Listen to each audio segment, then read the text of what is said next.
It's a doozy. Route 616, your home for all things Marvel main continuity. Hello, everybody. This is Ryan, otherwise known as RJ or RJ Epic One here, and we are back with episode 6 of Route 616. That's a lot of sixes. I'm It back explains again. the Hulk story we're going to be talking about. Yes. I'm back with Bill and Dan yet again, as you guys could hear in the background. Hello. Hello. Oh shit. We've been kind of just talking about what's coming here. And Nothing talking good. about the future entries. Nothing, yeah, no. You didn't miss anything for sure. No. Brace yourselves. Today we are yet again doing 6 entries in the reading order, and we will be tackling Incredible Hulk issue number 5, both A and B story, of course. We will be doing Strange Tales 104 and Turning to Mystery 88. In there. Fantastic Four number 10 and Tales to Astonish number 39 will be our main event today. Not that the order really 39 or 35? 39. Did I say 35? No, you're just the your splash page says Tales to Astonish issue 35. Oh, lovely. Okay. Well, Just so you know. we made before we put it up. Yes. Insight, we just realized our thumbnail says the wrong thing. And that's pretty funny considering I even did a double check before I said yes to it this time. I guess I didn't look at the numbers. He's young and inexperienced. We expect no less. Hey. Yeah, how you respond to that? Say something, Ryan. You know what? My friend's dyslexic. It's okay. Anyways, let us get started, I suppose. She does good work. I'm not going to criticize her for getting the wrong number. Exactly.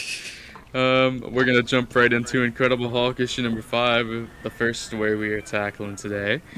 And I'm going to be doing the A story, and Bill's going to get the B story. And I'm going to sit back and kibitz. The issue, yeah. Oh, there's lots to kibitz on this one. Oh, yes. Yeah, I just read the synopsis. It's not exactly... Wow. Oh, this is going to be fun. Release date of 1962 for this issue. We have Stanley and Jack Kirby back at it again with Dick Ayers helping on the inks and cover with Jack. The first story here is going to be an 11-page one, so we'll see how that goes. Don't worry, people, it feels longer. Yeah, it does feel longer. And we have a first appearance here. This story is about a character named Tyrannus we will shortly meet, so let us get into the issue. And see if Ryan can do... He's more important to Marvel continuity than I'd like. Yeah, let's see if he turns up again. Oh, okay. That could be said for multiple characters. The cover here, this cover isn't terrible, to be fair. Like, this cover is pretty acceptable. Yeah, it's not bad. It's the best part of the issue. Two great Hulk... It is, actually. Two great Hulk thrillers featuring Beauty and the Beast, which is our first story. So we have a page that shows the Incredible Hulk, Miss Betty Ross, and Tyrannus, our new character, who will later next appear in Tales to Astonish number 80, the B story of that. So we open up here, or as they say, our tale begins. We see some secret army films being shown in the home of General Thunderbolt Ross, which shows their failure to trap the Hulk in the last issue. It has further evidence of showing the Hulk's strength as he topples over a building and he takes in a explosion. It's an atomic explosion he's walking off. Yeah, he just walks it off because he's the Hulk.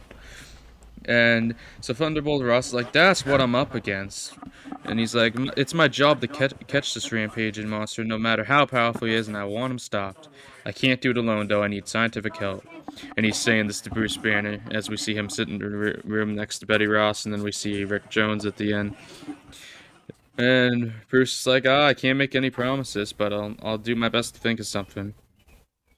And then And then Thunderbolt Ross freaks out. He's like, "Oh, I don't know why you insist of having that insolent brat Rick Jones next to you." And that's pretty fair, honestly.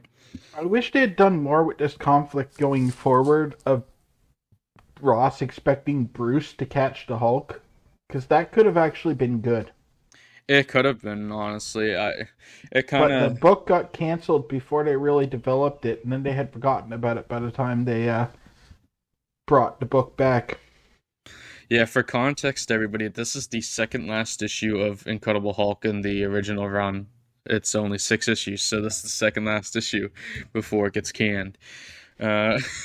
Which, reading this issue, that's not surprising. Yeah, I don't think they were trying very hard with this issue because they probably already knew it was getting canceled. Yeah, that one. They tend to know like a few issues before, so it wouldn't surprise me. Yeah, you usually see a major, having read a fair bit of the Order now, you usually see a pretty noticeable knockoff in quality in the last couple of issues, and then it seems like the last issue is usually kind of good, as they try to get people interested enough to ask for the book to come back. Yeah, well, and then with the last issues, they can kind of just do what they want to. Like, that's how Stan got away with doing the Spider-Man story in Amazing Fantasy. So, they kind of just get to do what you want. Sometimes it gives you great results in the last issue. Like, I think the last issue is the best issue of the run myself, but we'll get into that next episode. I think there was one I liked more than it. There's a story that's better. But not a full issue. Yeah, it's that story in issue 2, I think it is. That's really good. But yeah. Or not issue 2, it would have been issue 4 or something. The Monster and the Machine, whenever we covered that one. Yeah, that would have been last issue, because it's the first one with 2 stories. Yeah. Anyway, though, we see Betty and Thunderbolt Ross stand in the house, and he's like, I know how you feel about Bruce, dear, but I just don't trust that man entirely.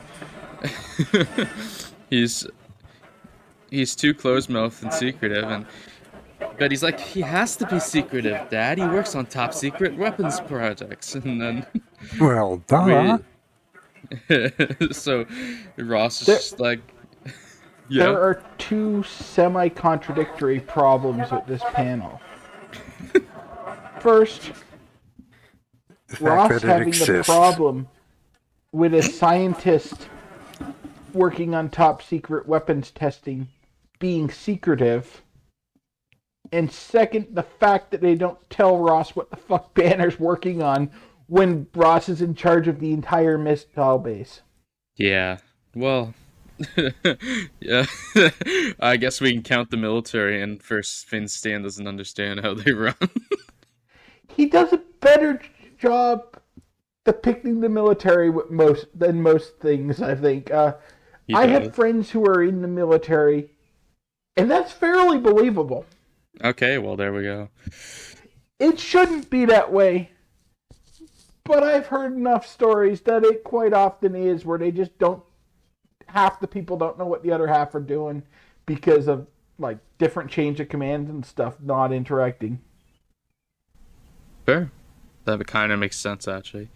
And so Ross is like, I'm a soldier and I obey commands. That's why Bruce rubs me the wrong way. And then at that very moment, we see miles beneath the earth, apparently, there's a figure watching Betty Ross from a strange device, and it's the guy that we will know as Tyrannus. And Tyrannus is like, oh, she loves Bruce Banner, but little does she know that her love will be the weapon which I shall conquer the surface of the earth. Oh, dear. Oh, no. Oh, so dear. we see some servants. That interested me at first, because I thought he knew Banner was the Hulk. Yeah, that's what you would think. He does not. Spoilers. Yeah, so we see some people, some creatures stumbling up, like, Hail Tyrannus, what is your command? So Tyrannus is like, the time has come, after centuries of planning. Okay. So he's centuries old, is he? Apparently. Yes. That's actually his gimmick. He has access to the Fountain of Youth. Oh, nice. They just call it a magic elixir in this issue, but it's the Fountain of Youth. Sweet. Oh, do they call it that? They call it the Fountain of Youth in my scan. right in the next panel here. Oh, yeah, it does say it. I was looking at the panel after where he's like, this magic elixir has kept me alive and young all these years. Yeah, so... But yeah, that's Tyrannus' gimmick, that he has the Fountain of Youth. Nice. Tyrannus says that it's time for them to strike. They've been trapped in the earth for too long. He goes and sips from the Fountain of Youth, and then he mentions the elixir and everything. And we see the creatures bowing down to Tyrannus. And Tyrannus is like, little did Merlin suspect that I would find a race of creatures here, obedient slaves who would do my bidding. So Tyrannus has these underground creatures as his slaves. So They're called moloids. Are they? Okay. They immediately become the Mole Man's henchmen as well. Okay. Like, next time you see Mole Man, he will have them, and it'll never be mentioned. Oh. They just live underground, and because they end up intertwining Tyrannus and Mole Man fairly closely. They have, like, wires over the Fountain of Youth and everything. Wow. So Tyrannus is then like, oh, I've only been fearful of one thing, the armed atomic might of the land called America. But I shall use Betty Ross to protect me from that might. That's just... So we then see... Wow. Seriously? Yes, seriously. Oh my. Okay. We didn't go Carry back. on. we go back. We go back. This to is why I had to get details like the Fountain of Youth being in this one. Despite having read it twice now, I haven't, like, closely paid attention either time because it's just so bad. Oh. It's We see abysmal. But I'm Yep. Rick Jones and Bruce Banner in the car. They talk about how Rick Jones is such a gasser, apparently, but Bruce is like, oh, he doesn't suspect I'm the Hulk, and we bred a hope he never finds out, blah, blah, blah. We go to them reaching the General's home, and Betty's like, oh, sorry, my dad isn't home yet, but let me introduce you to Mr. Tyrannus. He's an archaeologist. Doesn't make the slightest effort to change his name. I'm going to show him to the cliff caves nearby. Well, it's not And like then- anybody would know him. No, but it's a name that would attract attention. Bruce is immediately suspicious of the fellow. He's You- like, you- I just have a feeling, kid. I don't like his looks. So they do go to the cliff caves. No, Rick Jones and Bruce go to their cave entry. Yeah, they just follow Tyrannus and Betty. It's not very well depicted. Yeah, they The follow. short page count was hurting them at this point because they filled so much with the recap of Hulk's powers that they had to rush out the actual story a bit.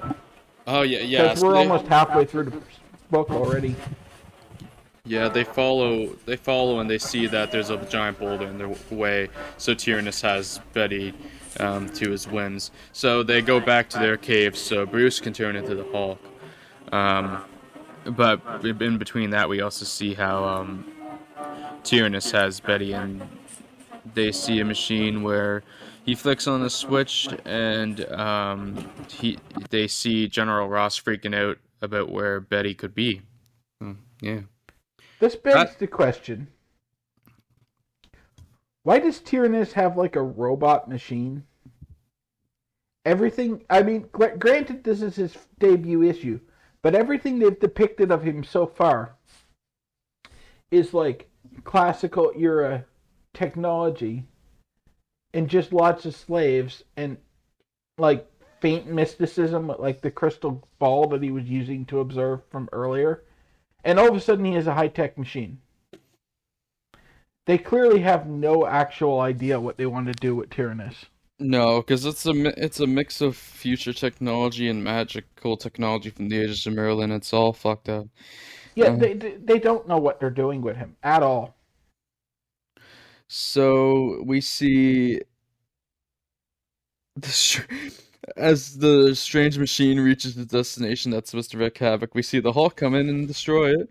But Tyrannus has been prepared for that as he uses a machine that shoots out volcanic gas to take the fight out of him, which actually works. And Rick Jones and the Hulk are both knocked out, and they wake up in a cell. where the Hulk is awake but can hardly move. Um, so Tyrannus is like, the dreaded Hulk lies helpless as a babe. He's like, you need more rest? Well, you need more rest. You shall get none here. On your feet, slave. So Tyrannus is now trying to make the Hulk a slave, which he actually succeeds in for a bit, as we see uh, the Moloids put Hulk in the armor, and then they send him out into an arena to battle another giant mechanical figure, which the Hulk successfully shields some fire attacks from. And then we get a little bit of a battle here before Hulk is punched and knocked down from the big red machine. Didn't mean to phrase it like that. That's Wait, totally it's weird. red in your scan? Yeah, it's not red in your scan? No, it's just metal colored. I have the original ink, so it's just gray. Oh no, I have the Red big would red. probably make it look way cooler. It is. I have the big red machine here. No. And so the Hulk finally gets some of his power back and then punches the machine to nothing. And he's like, I still got a score to settle with you, Tyrannus. And so Tyrannus is just like, stop, you brainless gargoyle. And even though this is not the brainless Hulk yet, Tyrannus is like, you've forgotten I've got the girl. You take another step and I will fire. And Hulk's like, no, don't hurt her. I don't know why Hulk really cares at this point, but Well, he's not a separate entity right now. oh yes, they're He's together. actually Bruce still. He's just a meaner Bruce. To the I forgot point. this is Bruce and Hulk's form. Yeah, more to the point, guys. If he didn't care, it would be a much dumber comic. And that would be hard to do, but you're right. Yeah, Exactly. Hulk Like, cares. you lose Oh, look, Hulk doesn't the care. last motivation Tyrannus kills her for this and entire you should story. over. You know, it's. I'm just saying, you know, it's there's certain tropes that you gotta have. Like the Yeah, hero but has I got to mean, care even when about the Hulk- femme, you know, the lady in distress. Yeah. Even when Hulk goes fully Hulk as opposed to a variant on Banner, they maintain the affinity for Betty so they can do the damsel in distress trope. Yeah, you gotta have it, or else what's the point? Yeah, Especially with a semi-brainless character like what Hulk becomes when it's actually good. yeah. You need something like that to impose stakes, because otherwise the Hulk just has no agency and it's just him hitting stuff. Yeah, but it also adds, just an opinion, but I think it adds a bit of humanity to the character of Hulk and allows him to be more likable than, like you say, just a sort of a two-dimensional wrecking machine. Right? Yeah. Yeah. It's kind of why they always have Ben being in love with someone. Right, it's to give him some humanity. It's easier to identify with Hulk, I think, than people realize. Is why the Hulk movies are always popular, because in the end, you do identify with him. You know, to one extent or another. He's the downtrodden, and you cheer him on. He's always the underdog. I feel Yeah, like and- we've seen different Hulk movies. Let's be honest, too. Most people have at some point in their life been extremely frustrated or angry and wanted to just start smashing stuff. And of course, we can't. Because we can't afford new laptops. Exactly, but there is that outlook in, or that, like, release in seeing someone just completely unfettered by the normal constraints that hold us back from that. Absolutely. I think it's the major underlying premise of every superhero comic. There is a bit of wish fulfillment, in it that, boy, I would like to be the superhero and, punch this twat out, or, I'd like to be the superhero and be strong enough to withstand the forces of chaos floating around me, whether they're the fact that I can't get all my bills paid, or, the bullying school's beating me up, or everything. So there is a lot of wish fulfillment going on, in comic books, with superheroes. And, I think it's just a given that, like it or not, every one of us would like to turn into the Hulk at least once in our lives, and basically, bitch slap somebody. Yeah, you're stuck behind like a slow car in traffic or so. Wouldn't it be awesome to turn into the Hulk and just pitch that car out of the way? Exactly. Well, there's Or that you have too. like, wouldn't it be nice like you have some fucking weirdo just come up to you and be like, I'm a fan of Liverpool, and just Oh, oh, Give him the low old steak blow. treatment that's coming up in the next panel. Oh, yeah, oh my, oh, that's just mean. Tyrannus. I'm gonna sit here and sulk over the 2 trophies that we did win. How many did you guys win this year? How many was that? Hold on. How many fingers do I need to count it? None. Oh, Mr. Yeah, I don't know. so We might have gotten that participation trophy if McGuire whined enough. oh, you know what? Keep your hopes up. Maybe next year you'll win the FIFA Club Cup. I'll take that plastic trophy and I'll like it. At least Ryan's also ran Team One a cup. You know, Oh, go fuck yourself, man. I'll just say. Okay. Moving on from our football bullshit, Tyrannus is like, I didn't intend to hurt Betty, but he's like, I just needed the time to aim this paralyzer ray at you, and he shoots the Hulk with the paralyzer ray. Right in the face. Yeah. Hulk, That's actually my favorite panel from the entire episode. Hulk climbs up and he just shoots him in the face. I like Hulk has then made it. Hulk has then made a slave again, as we see him pull on a big old like Egyptian-looking statue almost, and then he With it's a sphinx with a Native American head. yes, Because reasons. and then I'll remind you at this point, Tyrannus is a centurion. Hulk then has to dam a flood, and to save Betty, blah blah. We see him all beat up and tired. They were making him pound 1,000 stakes into the ground with his bare hands. and they're like, There's grass, even though he's underground. oh yeah, they're like, you've only done 1,000 of them, and there's still 500 more, so it's a 1,500 total. Wow. And then they're like, what of the man called Tyrannus? He's like, I no longer find the Hulk's labors amusing. He's like, I'm gonna order his doom now. This is probably the best part of the entire comic, because none of the stuff he had Hulk doing as a slave needed to be done.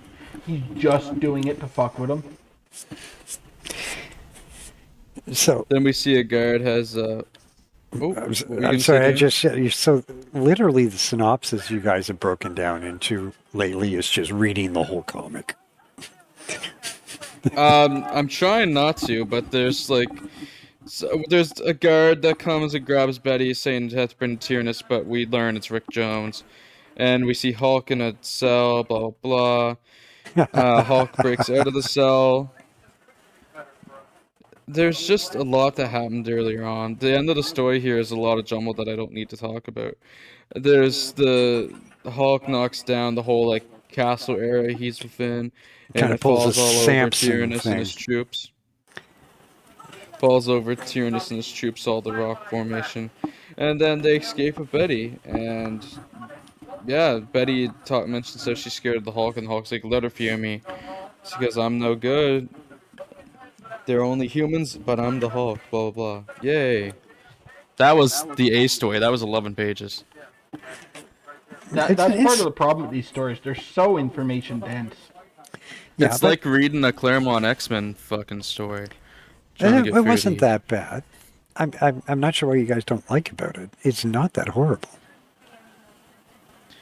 Honestly, On going the through it. reread, I didn't find it nearly as horrible as I did the first time. But it's not interesting. It's pretty boring.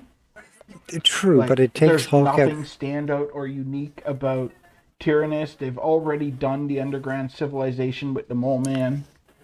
But this is one of the few where Hulk isn't threatening society. He's actually saving society. You know, he's nowhere where he can knock over a skyscraper. He's underground, you know. So, I think, Yeah. I don't think it's quite that bad. You know, I mean, I give allowances I for get your lack of taste. I've seen who you both cheer on, in football. So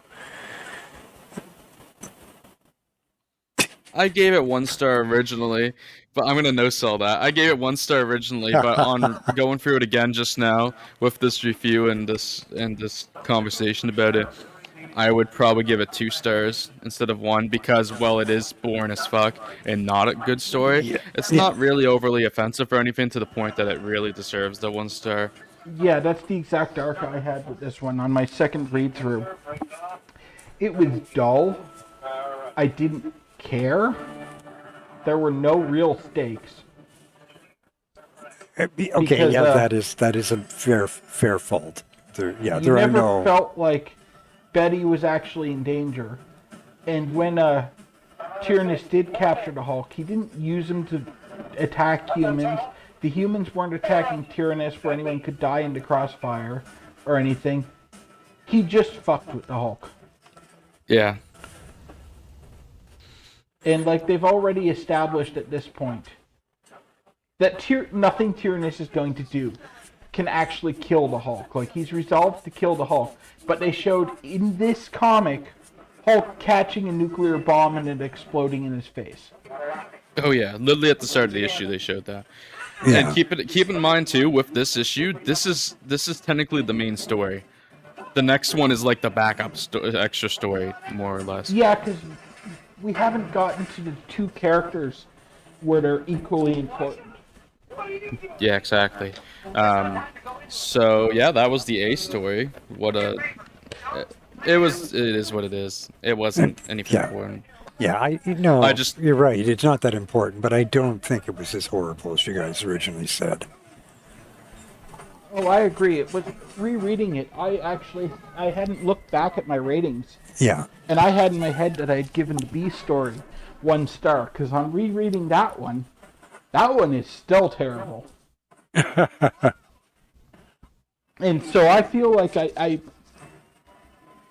if I was changing my ratings, which I'm not doing, I would reverse the ratings on those two. Yeah. This is a 2-star story that I gave 1 star. I mean, I gave them both 1 star anyway, so it didn't matter in my case for reversing any. I guess speaking of the B story, we should probably move on to it. Yeah. And the story for that one's called The Hordes of General Fang. Of course, it's all the same team, though they do include that Artie Simics on the letters for this, which always nice, I guess. It's not all the same team. No Dick Ayers on this one. It's just Jack Kirby, Art. Dick Ayers did ink it. There he is. They just hit him in the corner. Yeah. I was wondering for a second. So yeah, now it's Bill's turn to read a shitty Hulk story. Let's go. All right. We open up with the Hulk bouncing his way across New Mexico. And Ross has got the iceberg rocket from a couple of issues back out. And Rick Jones sees him getting ready to shoot the Hulk, so he runs off to warn the Hulk, sees him bouncing along and throws up the X to let him know that someone's actually hurt. And it's too late. Hulk doesn't see the warning and gets hit by the iceberg rocket, which encases him in ice, which falls to the ground, and Ross and all the soldiers get into a Jeep and start driving. But fortunately, Hulk has the power that was never mentioned before and will never be mentioned again, where he can just increase his body temperature. And so he just melts his way out of the ice and jumps clear just as all the soldiers arrive. And he goes back to the cave, and Rick runs over to the cave worried that he's going to be late and Hulk's going to be mad. And he shows up, and we get our next adjustment to how Hulk's powers work. Because Hulk is annoyed that Rick was late, but Hulk has managed to build controls so he can operate the ray gun himself and turn himself back into Bruce Banner or into the Hulk. And he's weak as Bruce, and Rick's looking after him, but then he hears about the forces of General Fang from Communist China, and they make a point to call it Communist China every single time it's mentioned, who is going to attack a tiny Asian village in the Principality of Lhasa. Huh. I think this is supposed to be Tibet, but they're not saying that. It looks like it's supposed to be, definitely. Yeah, it might be an old name because I know they go to Formosa in this, which is Taiwan. Yeah, it would almost have to be Tibet if you're talking about stuff that happens later. Sorry. Yeah. Didn't want to give anything away. In this So anyway, story. Fang sends his army to go invade Lhasa, and Bruce hears about this, and he realizes he has a plan that can only be enacted as the Hulk. So he turns himself into the Hulk, and then he, after turning into the Hulk, goes and gets a book on strange myths and legends to figure out if he can make his plan work.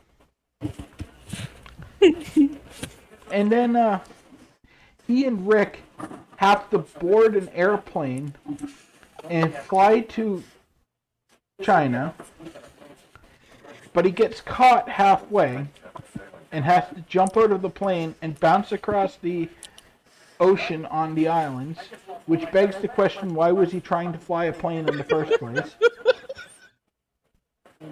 He lands in Formosa and gets attacked by their army, so he blows them all away and then takes a rock and uses it to block their bullets as he bounces away so Rick doesn't get killed.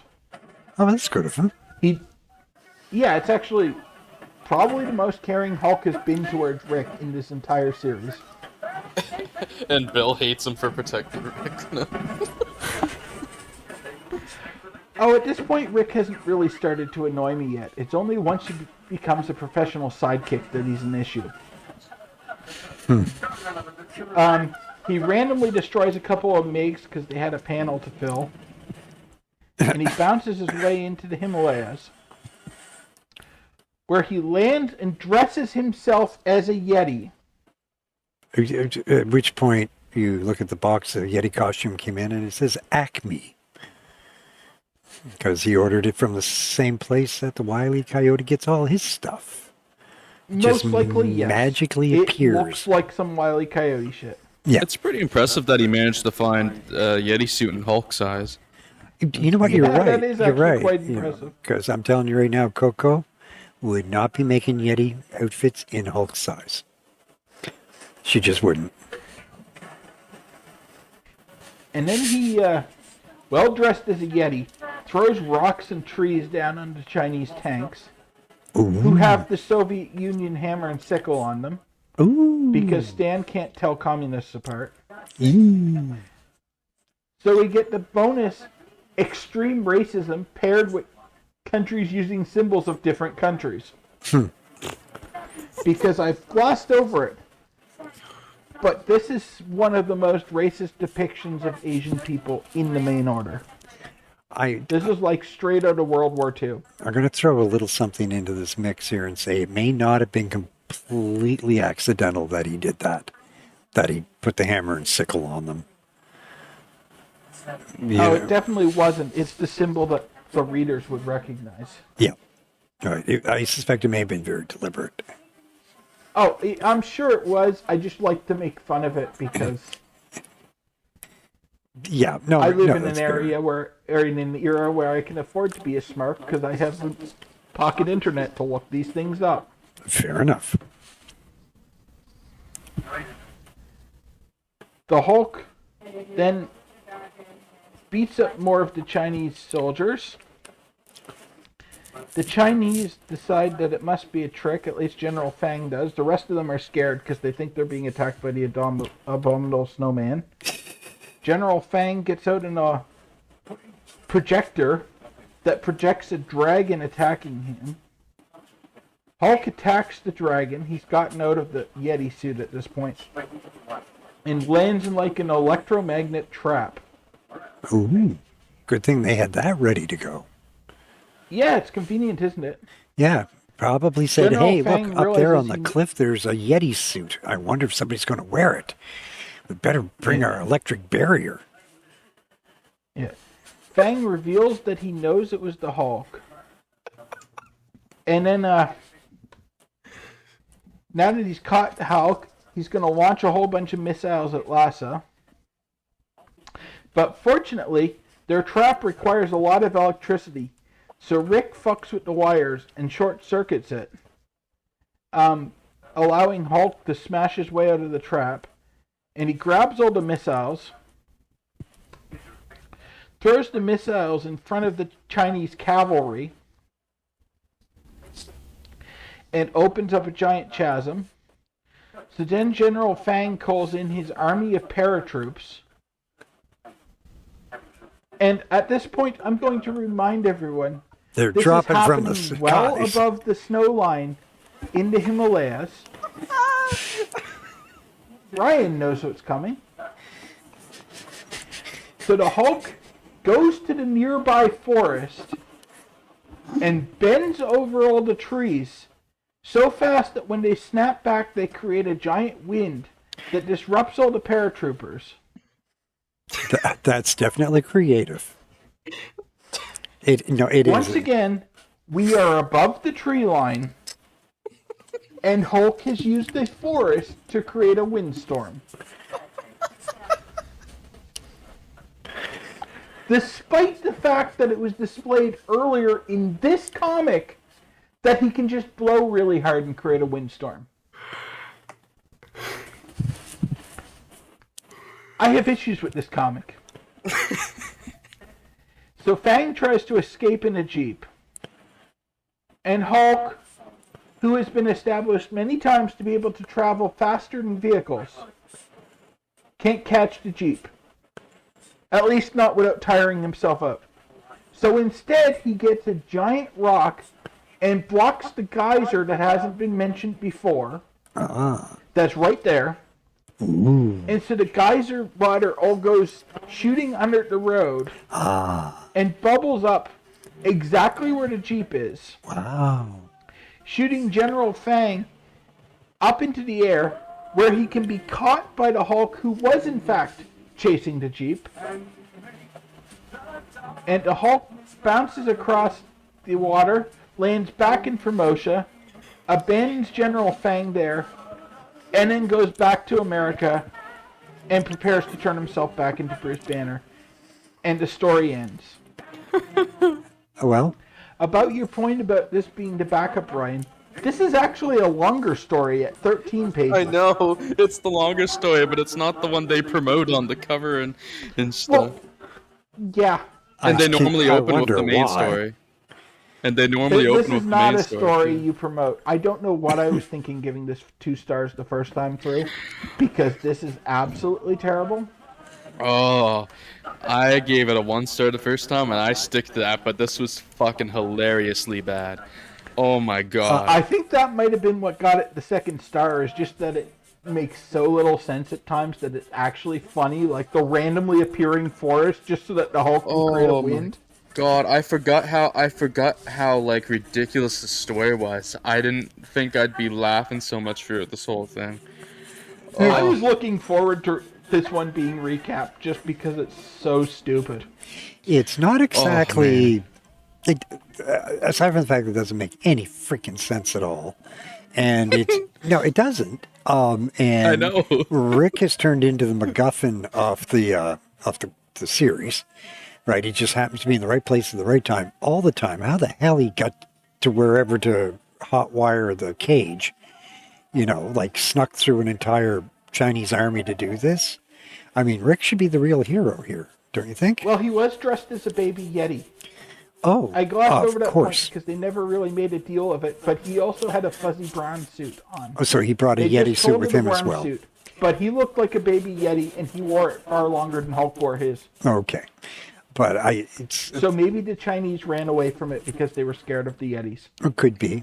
I He think hasn't run away from Rick Jones. The only thing about this story that has any, I think the only real positive thing is that, again, they take Hulk out of the cities, they take him out of the U.S., put him somewhere else, which allows, although they didn't take advantage of it, allows for a bit more of a stretching of your imagination and allows you to do something a little different.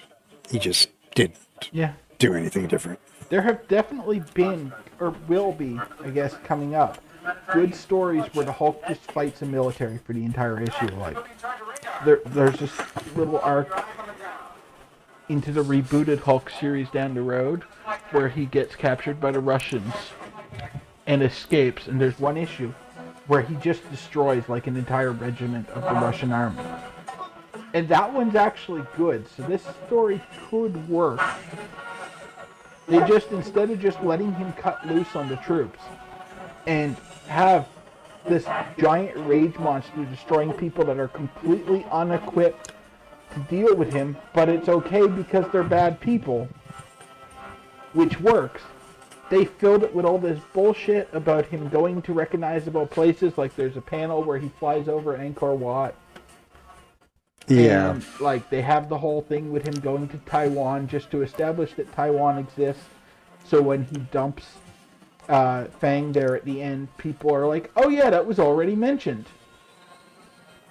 And stuff. If they had cut all that out, and the Yeti suit out, and him being on the plane, and just had him wrecking this Chinese unit, it could have worked. Well, it begs the question, why did he have a Yeti suit in the first place? What's the point? That's not important. I don't know. It's I mean, not important. Why would you bother? Secondly, I'm just as an observation, they spend a lot more time setting things up than they do actually accomplishing things. Yes. Right? The battles are in themselves one and done. It seems a lot of the time. He ends up, there's only like 4 or 5 panels of him actually fighting the army. When, you could turn the whole battle into 2 or 3 really good solid pages. They don't do that. And it doesn't seem they ever do yet. Or at least not yet. Yeah, this is definitely a holdover from the Golden Age where most of the battles were off screen. And they're also in peak restrictive comic code. So they're probably worried about getting in trouble if they show too many panels of people shooting at him with guns and stuff. Yeah.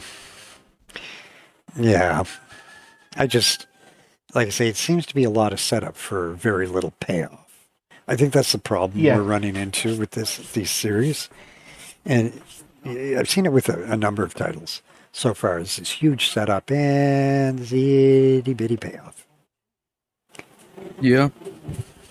No, that's how this era is going a lot, so just captivating. Captivating. Yeah, there's some good stuff. I mean, not in this episode. Just I only gave one story in this episode 3 stars, but we'll see. I enjoyed every story we have left to cover. Yeah, this is Bill's and I's ratings start to differ here. So, on to the next story. We have Journey in the Mystery number 88, and this one's called The Vengeance of Loki. So yes, we get another dose of Loki in this episode, so this should be fun, even if it's not as good as the first appearance. We have Stanley and Jack Kirby. Oh, Larry's with Stan right in here. We got Dick Ayers on inks, but we have Steve Ditko helping on the cover, apparently, with Jack Kirby. At least that's what this says. And letters That's by probably Artie why Stone. the cover is one of the... It has a little more going on than your average Kirby cover. Yeah, this is actually a really Kirby good cover. usually has cluttered covers in this era with a lot of stuff happening, but... Yeah, there's a lot of talking. Or a lot of people in it. Yeah, three very solid word bubbles is a little much. Well, that would be Stan. Yeah. Yeah. Wow. So here we go. I'm going to take this one. So we have, this is also November 1962 release, by the way. We open up with a nice page of a recolored Loki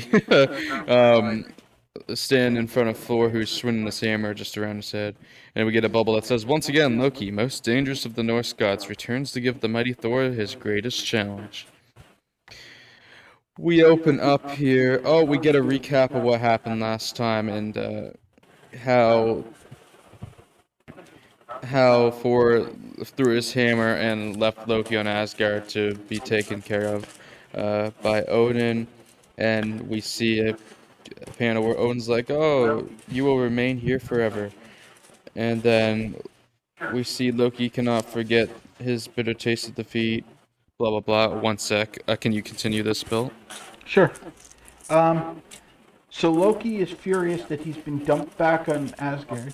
So he burns some leaves that let him see what's happening on Midgard. And he gets a vision of the last issue where Thor was captured by the Reds. And we see the scene where Thor was in the chains and turned into Don Blake. And the chains fell off and then he turned himself back into Thor. And Loki realizes he now knows Thor's secret identity. So he decides he's going to go and defeat Thor with this information. But he has to get past Heimdall, who's guarding the Bifrost. And so he turns himself into a snake and slithers between Heimdall's legs. And then we cut to Earth, and Jane Foster sees this old man wearing green, and she, for some reason, immediately acquiesces to his desire to see Don Blake, and appears to be hypnotized, except she was very wooden before he arrived too, so it's not entirely clear. Oh, so they were goes foreshadowing Natalie Portman's performance. Wow. Yes, they were. Clever. Oh. Just saying. Fuck. Wow. God damn. That was savage, but true. Oh, shit. Sorry. You want to take back over, Ryan? Yeah, I'll take back over. I just had an interruption there. So No we worries. see this old man go into Dr. Donald Blake's lab, and the old man's like, "You were Dr. Blake?" ? And Don's like, "You're not one of my patients. How'd you get past Miss Foster?" So the old man rips a face off, and oh my god, it's Loki, the god of mischief. So right away, Don. He's established to be able to shape change. Yeah. But he wore a fucking mask. Yeah. So immediately Don Blake just thumps his cane down. Good thing Loki knew your identity anyway, and he changes into Thor. So they then just kind of stand around as Loki gives a challenge to Thor. He has come to do battle, and he challenges Thor to. He challenges Thor to a battle, but then he's gonna cause havoc throughout the world that he has to fight him. So if he doesn't accept it, and even though Thor already accepted it. Yeah, so that's why I got confused for a sec. So Thor's like, "Well, you leave me no choice. I guess I'll have to fight you." I'm gonna mention here that I think Steve Ditko might have done some uncredited work on the actual comic as well, because that is a way more detailed face. Thor there? Than you'd get from Jack Kirby normally. Yeah, that's a really good face, so that wouldn't surprise me. And that's not just Dick Ayers inking, because you don't normally get those level of faces on Dick Ayers either. So I wonder if Ditko had to touch up some of the art in this comic as well. So we see Loki disappear, and Thor becomes Dr. Blake again. He excuses himself out to Jane, saying he's like, "I'll be gone the rest of the afternoon." And then we see Jane think to herself that after Dawn leaves, she has to leave too, as she's been commanded. We see Thor fly off, and he's speeding away. We see an audience is seeing Thor fly away. He meets up with Loki in a park here, where Loki's like, "Vengeance will be mine," he thinks to himself, and they prepare to battle. And Thor's like, "You deceive yourself, Loki. You cannot match my power." But Thor throws his hammer. Loki dodges the hammer. But while Loki dodges, we see Jane arrive, and Loki conjures up a tiger. Yes, a tiger. In Africa? He conjures a tiger out of the tree that we see in the background of a panel. So it distracts Thor to go pounce on the tiger to save Jane, which causes him not to catch his hammer. And from this, Thor doesn't have hold of his hammer and becomes Don Blake. And before Don Blake can get a hold of the hammer again, by the way, Jane Foster is knocked Oh, out, so she doesn't see that Yeah, she Don just Blake randomly passes out Thor. between panels. One panel she's conscious, then Thor's wrestling with the tiger, and she's unconscious in the background. But Don Blake goes to grab the hammer, but Loki encases it using this magic. So Don Blake can't grab the hammer, and he's like, "I've won at last. You can't change back in Thor." And then he turns into what type of bird? He turns into a fucking It's a bird and pigeon. flies away. It's a pigeon that he turns He into. turns into pigeons a lot in these early issues. So he turns into a pigeon. He's like, "Farewell," and then Don Blake's like, "No, come back." but he's But flocked off. Don, Don then goes over and checks on Jane finally, and he's like, "Oh, thank God she passed out, or she would have discovered my dual identity." And she wakes up and she's like, "Dr. Blake, what happened? Where is Thor?" And so Don's like, "Oh, he's gone." He's like, "I'll take you home." Uh, we see Loki triumphantly beginning the rampage throughout the city, and we see him do this actually kind of cool trick where he makes he kind of just blanks people out, so they become just blanked out versions of themselves. And then the people that this happens to are like freaking out, so like, what the fuck's happened to us? Then we see that he's gonna tamper with non-living objects yet. So he turns the whole block into like this candy land, and it's actually kind of a cool image as I well. love that panel of the kid getting his bike just mauled by dogs that are like attacking it because it's now made out of candy cane. Yeah, it's great. We see a convertible melting and stuff because it's ice cream and all this stuff. It's pretty cool. It's also really funny given that last time he showed up, his plan was to murder all the humans, and this time he's like, I don't know, ice cream. He goes full on troll here. We see how the hammer's still trapped, but then we see Loki fly above the continent, where he sees that he sees that a bomb from he sees a bomb from the Iron Curtain is getting dropped. It's an atomic. It's supposed to be the greatest atomic test. They're dropping this atomic bomb, and Loki just goes and uses magic on it to turn it into a dud, and then they are like, "Oh, it was a dud," and they're like, "We failed. How can we face Nikita now?" And it's pretty funny. So Loki just stops a fucking war crime. Yeah, he just becomes a massive troll. Yeah, it's great. I'm starting to wonder why I didn't give this one 3 stars. I don't know. You must have been in a mood because this one's actually really fun. I might have been. The Hulk issue might have put me in a bad mood. That might have been what happened. So we see Loki as Loki continues his rampage. We see just regular people. The fear and confusion is mounting to a real high point. And then Jane and Dawn are in his lab, and Jane's like, "Where's Thor? Why hasn't he stopped Loki like he did before?" And like Dawn's like, "Loki's only toying with mankind for now, but he must be driven from Earth."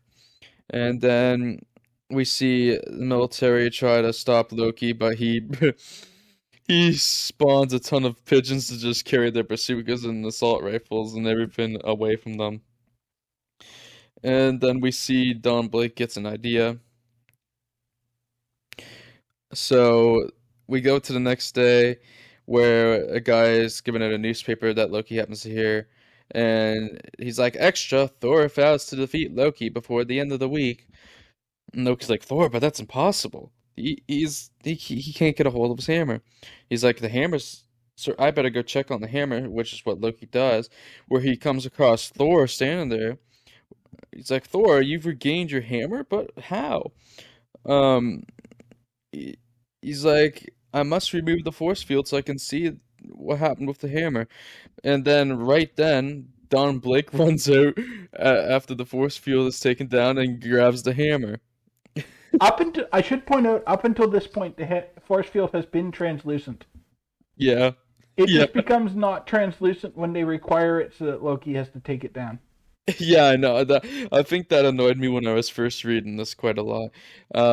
And then Those sort of things happen in every comic in this era, so I'm not penalizing them for that sort of stuff. yeah, That's just the side exactly. effects of people writing like 14 comics every month. And Loki's like, "Oh, you're not Thor. It was just a plastic dummy." But now we have the real Thor, as Dr. Donald Blake has grabbed the hammer again and transformed into the God of Thunder. But Loki's like, "Oh, you haven't won yet. I shall escape and defies another plan." So he goes into a cloud of smoke, and that just leaves a ton of pigeons behind. Um, Thor's like, "I gotta figure out which pigeon he is." He's like, he's like, "Oh, if there's anything a pigeon likes its peanuts." So he throws bag of peanuts. So the regular pigeons go and eat the peanuts, but we see Loki start to fly off because he's been discovered. So Loki is not smart in this. He could have just gone and eaten the peanuts too, and Thor would have never found him. exactly. So Thor, fucking Loki's flying off. So Thor's like, he sees this fucking tennis game going on. So he goes to grab the tennis net, and he's like, I need this right now more than you guys do. So he uses the tennis net to catch Pigeon Loki. And then Pigeon Loki turns back in the regular Loki, and he's walked through a crowd of standard buys. And then regular Loki, Thor carries regular Thor puts him Loki back in the net in to the take him fucking to net Asgard. I love to it. take him back to Asgard. And we see them go with the Bifrost. And Odin's like, I'm pleased to see my favorite son again. No wonder Loki's so evil. Yeah. And then, Oh yeah, Father of the Year, fucking Odin here. Yeah. Can we not? Can we talk about the fact that? Do we know for a fact that Loki's not allergic to peanuts? You know, well, I mean, maybe that that's could why be, he didn't eat maybe them. because that could be why he didn't eat them. Right? I mean, Thor could have killed him. Right? So who's the real bad guy here? I mean, that would just make up for all the stabbings that he's received from Loki. Yeah, a little poke here and there. What's that got to do with trying to poison him by giving him something he's allergic to? I mean, come on. Insensitive much? What a brother. The issue. The issue ends on the panel of us seeing the floating land of Asgard, and then Odin is just thinking on what the hell they're gonna do with Loki to keep him in check. And if he ever exceeds the power of Thor, it's gonna be a bad day for everybody. And that's where we're in there. Basically, their way of saying Loki will be back in like. Let's see, what issue is this? 88. He's only Oh back. yeah, 3 issues. Yeah, I was gonna say it's only a few. I was gonna guess 2, but it'll be 3 before he's back. So yeah, that was Journey in the Mystery number 88. That was a really fun look back, and I gave it 2 stars originally. That was my bad. This should be a 3-star affair. Yeah, I really enjoyed this one. It was a ton of fun. They lowered the stakes with Loki a bit, but with Loki it works. Because he's the god of mischief. Sometimes he wants to kill you. Sometimes he's just bored. I think the switch is part of what contributed to me having issues at first, but I like the troll Loki. So Yeah. I don't. This really actually works well. There was a lot of good panels. Also, there's some great art in this issue. I think, like you said earlier, I really do think. I think Steve Ditko had more to do with this than he's credited for, probably. But Someone was definitely involved in this other than the credited artist, because I've seen a lot of Kirby inked by Ayers, and it doesn't look like some of those panels. yeah, so it wouldn't shock me if Ditko did more of that. I wonder if some of the panels they got didn't work, and they had to get Ditko to make replacement panels, because like there was also the bit I was making fun of them putting Loki back into the net. It feels like the panel of Loki being walked through the city didn't originally exist, because he's in the net, and then he's out of the net, and then he's back in the net again. Yeah. And so I feel like Jack probably just drew it with him in the net, but Stan was looking at it and was like, this isn't clear that he turned back into a human. So they put the other panel in to make it look like just to show people that he turned into a human. Yeah, that makes Because sense. early on, Stan had a problem with really over-explaining things. Yeah. The 3-star. You gave this 3 stars, did you? I did. I love this comic. Like, I'm pointing out nitpicks so I have stuff to talk about. But I love this comic. Yeah, 3 stars falls in line with the average on the site, so that's... Yeah, I'm a high 3-star on this one. This one was one of my favorites of this time. Yeah, I really don't know why I had some issue with this the first time. Probably Thor, or probably following Hulk and then the ice cream. I legitimately think that it's probably that Hulk put me in a bad mood, because I had 2 1-star story in a row, in my opinion, and then I read this, so that's probably exactly what happened. You were just like hyper-fixated on all the stupid stuff instead of enjoying it for what it was. Yeah. So, yeah. Do we have any other notes about Journey in the Mystery? Dan, do you have anything to say? I don't see what's so quiet on funny this about one. anaphylactic shock. I'm sorry, I just don't. It would make him easier to get back to Asgard. It would. It would. He wouldn't be struggling so much. And then let's see who hopefully he's got his EpiPen Odin's in favorite his son staff. is. Yeah. Yeah, then we'll Odin see. wouldn't even give him an EpiPen. No. Odin is a very bad father. That's one of the takeaways of this early stretch. Actually, any stretch. Odin, I don't think, ever becomes a good father. No, he's a shit. Oh my. Well, okay. I guess we'll move on to the comic of the episode with Strange Tales number 104. The Human Ace Torch Boy. meets Paste Pot Pete. A Oh, comic he- I liked way more than most people. He sure does meet Paste Pot Pete. This issue, we have Stan and Larry writing. We have Jack Kirby on art. Dick Ayers is here for inks. Inks only, apparently.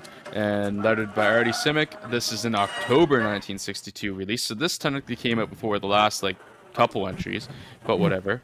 They probably did the coloring, too. They don't have a colorist credited. That's fair. And of course, this is the first appearance of Paste Pot Pete, and I'm giving Bill the incredible honor to go through this one. All right. So we open with a man dressed like a stereotypical painter with the beret and the paint-splattered outfit, with a bag of money tucked under his arm, holding a bucket with a lid on it full of goop and a cock gun that's wired to it, threatening the Human Torch. And this is Paste Pot Pete. My His hero. power is glue. Well, I have 1,000 smart-ass things to say, and none of them will come to mind at the moment. I feel bad. Oh, I'm sure we're going to get plenty of smart-ass things, given that this man's entire power is shooting white sticky liquid at people. Okay. And get used to it. I've got a ton for this one. This is my Bill's reading this one. I requested it solely so I could make euphemisms. So anyway, we open with Johnny Storm in the bank, Ba-ba-bum. wondering how he's going to keep his secret identity. But fortunately, we don't get much of the Johnny Storm secret identity stuff that makes these stories so bad, because by the third panel, Paste Pot Pete has showed up Piss pot or paste and pot? immediately declares himself to be a master criminal. And someone yells for a guard, so he splooges the guy onto the wall. Yeah, I can see where this is going to go. And then he shoots a police officer right in the groin, gluing his hand to his holster. Yes, that's a euphemism right there. It's also an accurate depiction of the art. And Johnny's like, I need to do something about it. But all these people are looking at this man shooting white liquid everywhere in public. What am I going to do? And Paste Pot Pete starts running away with the money. So Johnny makes a flame replica Human Torch to chase him. And when everyone's looking at that, Come on. Paste Pot Pete, you got me all to the hot ground. with your splooge. Please don't run away. And then he glues a bunch of cops into their car, and they're sitting there with Pete's white liquid just dripping down the windows. How much of this goddamn shit does he have in this bucket? Well, I don't know. The bucket is sideways. I mean, it's paste, so I guess it sticks in there. I'd imagine it would harden at some point and stop working, but I'm not Stan or Larry. Oh, maybe he produces took huge loads. Maybe he took some Viagra and he can, keep the gun going for as long as he wants. Maybe. Yeah. Anyway, he escapes on a motorcycle, and since everyone's glued to the ground and looking at his lewd public display, Johnny can now flame on and start chasing him, and everyone figures the Human Torch has been circling the block rather than actually chasing this guy that he's clearly afraid of. And so they decide that the Human Torch is useless. Don't worry, this will never be mentioned again. And Johnny follows him and finds the motorcycle near a military base where Paste Pot Pete can't wait to shoot his load all over burly soldiers. And he shoots them in their mouths and goes into the military base where he steals a rocket that they're launching by using a giant paste gun to paste it to the truck, which somehow gets it inside the truck. He shoots a bunch more soldiers, and then Johnny and fake Flame Johnny chase the truck and shoot flaming arrows at it, making it crash. And shoot multiple loads at the front of it to glue. He's trying to hit Johnny, but Johnny is super evasive. And so he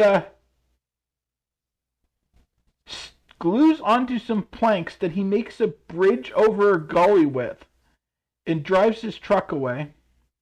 Johnny runs out of flame power and starts to fall as Paste Pot Pete gives him a nice sticky present.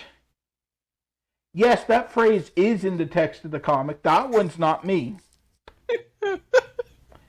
And he glues the now non-flaming Johnny to this giant missile that's not the one he stole.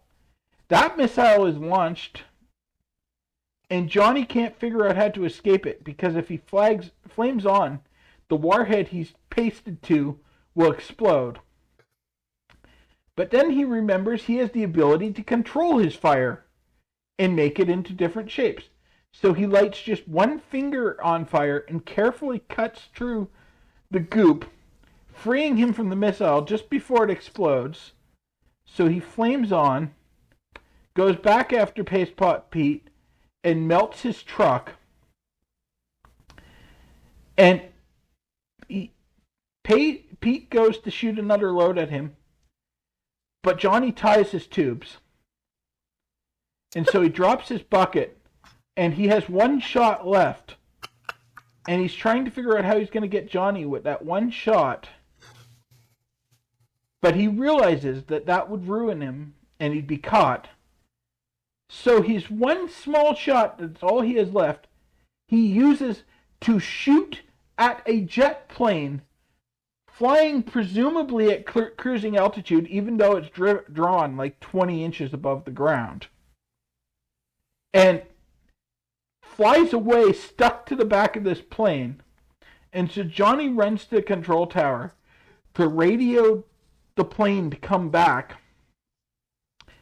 And the plane is like, there's no way there's a guy dangling from the back of the plane. But they look, and they see Pete just as he dives into the ocean to escape. And he swings out to meet a sailor on a boat. And they sail off into a fog bank together. And Johnny is like, fortunately, we have caught the guys who stole your missile, gives the missile back to the army, and flies off, and that's how the story ends. Ba-bum, ba-bum. Objectively, this is not a good story, but somehow all the bad elements went together to entertain me sufficiently to give it 3 stars. This, up to the point I've read, this is like probably the second best Strange Tales story, and I've still only willing to give it 2 stars. Paste Pot Pete is incredible, but Johnny Storm doesn't deserve the greatness of Paste Pot Pete. I agree with that. I think the only reason I like this one is because we basically got no non-Human Torch Johnny.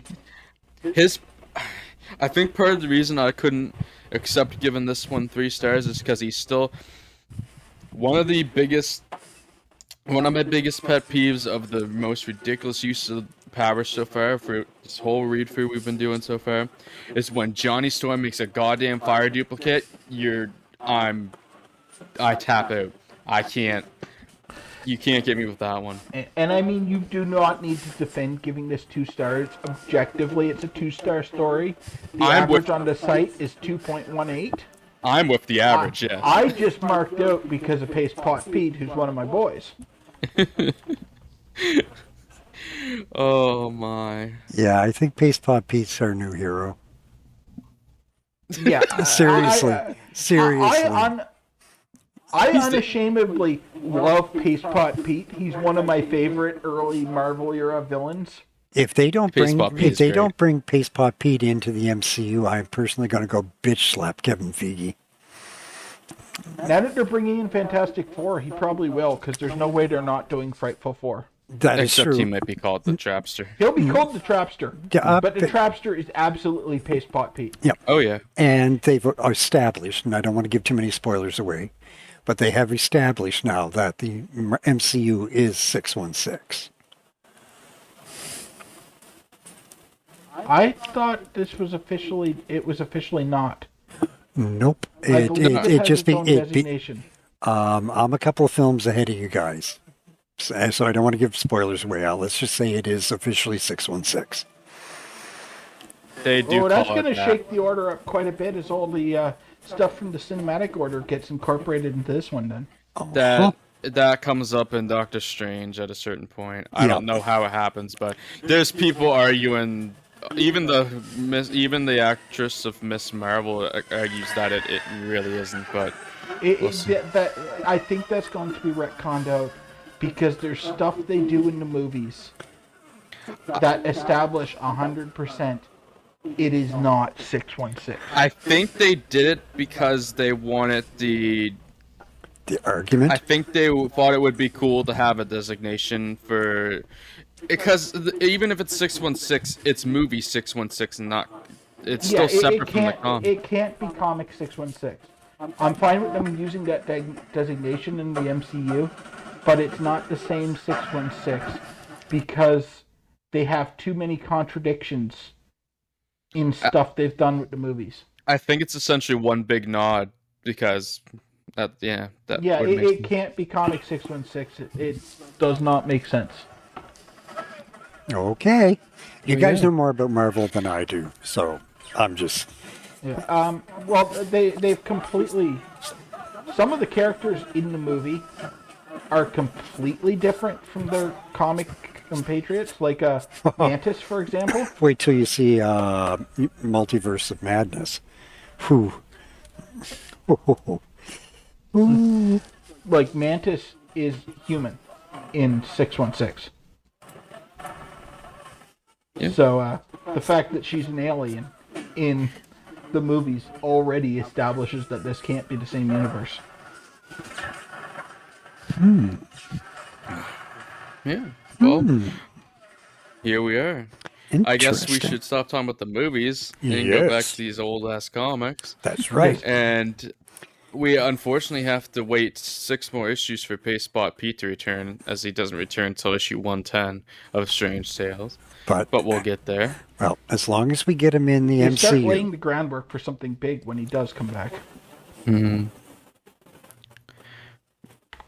Other than that, do we have anything else to say about Strange Tales 104? I think we've covered it pretty much. Not really. It was objectively not as good as I rated it, but sometimes you just got to go with this stuff you enjoy.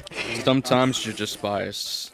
Yes. Both of us. Yeah, well, will be like I that. think the only I'm point. completely unashamed of my rating. I think the only point I want to make is Jack Kirby really must have wanted to bitch slap Stan Lee sometimes, because there's no way this didn't really stretch his abilities as an artist. I mean, you know, when you got some guy shooting splooge everywhere. No, seriously, I mean, well, it's drawable. It would take a lot more time. It really would. Like, this one actually was quite artistically complicated. Because, like, Pete's outfit had, like, almost a camo pattern on it. It got colored just straight green, but you could see that it was inked to have patterns on it. The colorist just got lazy. Yeah, it's just it's a painter's smock is what it is. And yeah, and those are supposed to be paint splotches that were never colored. Yeah, but I mean, it was Jack probably had it in mind that it was white too, not green. Yeah, it's just like I say, you know, this is just his powers alone and what he's capable of doing would have given any artist a headache. Yeah. You know, the level of detail on it compared to some of the others makes me think this might have been a Jack idea. Well, it could have been. Well, considering how things were done at Marvel with the Marvel way, this probably was a lot of Jack, which, amen. Yeah, because with Jack, you can see when he doesn't care. Yeah. Yeah, and this was pretty good Jack Kirby work, so I think he really... Paceplot Pete might have been his boy, too. That's what I'm thinking. Jack might have been the one that came up with Pete, because... Yeah, because Jack does come up with some really strange ideas. It is, but there are a lot of strange ideas in comic books. And the level of detail that's put into this makes me think that this was a bit of a passion project for Jack. Very well could have been. All right. I just, like, I've always been a huge fan of Jack Kirby, partially because of his imagination and his willingness to kind of take things a little bit outside what was usually common as far as superheroes and things went. Jack would always... Oh, he breaks so much ground. He really did. And I think this is an example of him kind of taking the art and the comic book sort of to a new level for, you know, if only for one story, he still definitely, you know, gave it some dimension. That's all I have to say about it. I'm critical a lot of Jack's art, but that's just straight up his art, his ideas, and the creativity he brings to it. Yeah. I love. Yeah, his style and his creativity are two very different things. All right. I mean, I've never minded his style that much. It wasn't until I think the 80s where his style got to a point where it was just tedious, but his ideas were always fun. I think a lot of it was overexposure for me because, like, you're seeing with this read through, basically everything at this era is inked penciled by Kirby. So yeah, it's Jack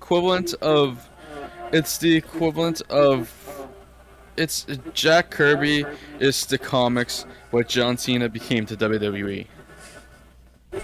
That's very true. One of the best, actually brings a lot of innovation. Rowdy and people get sick of it and just decide they're crap. Screw John Cena. Rowdy Roddy. Oh, yeah. and the Macho Man, of course. I was just going to call you out on doing a Macho Man for Rowdy Roddy. No, I was doing the Macho Man for Macho Man. Sorry. Fair enough. Okay. But anyway, shall we move on rapidly? Anything else in that one? It's time for Fantastic Four number 10. The return of Doctor Doom. Stan Lee and Jack Kirby, of course, their baby Fantastic Four, they're here. Dick Ayers on inks and helping Jack on the cover. We have colorist Stan Goldberg around and Artie Simic on letters again. An October 1962 release. This is a full page. This is a full story, of course. We have 23 pages ahead of us. Good for them letting Bill take this one, huh? And they immediately blow on the cover. Surprise guest appearances. Yeah. Because humility was never an issue around the Marvel bullpen. Apparently, none there were Surprise backgrounds. guest appearances of Stan Lee and Jack Kirby. Yes, their first appearances. And they both do Yep. appear in future issues, too. Who would have thought? Jack Kirby. Oh yeah, And- basically everyone in the Marvel bullpen and a couple of DC writers And you had the appear. you had the gall to criticize Clive Cussler showing up in his books, and yet here's Jack and Stan again and again and again. Here's Stan sitting in My his bus issue and read a wasn't Clive newspaper. Cussler showing up. My issue with Clive Cussler wasn't that he showed up. Is that he's always the It was that he MacGuffin? was the only way the hero could learn the information that they needed to. If he had just been there as an Easter egg, I would have been fine with it. Jack Kirby will next appear in Fantastic Four Annual #3, and Stan Lee will next appear in Strange Tales #123. So we won't see either of them for a little bit, but Yeah, After this. when they do it, they put themselves in more or less as a joke. Oh, yeah. And in this one, we open with Reed having built. Oh, should probably go over to creative team before I get in. I already did. Oh, okay, I missed that part. It's all right. I don't know how I missed it. I remember you saying it now, but I completely forgot that for a second. It's okay.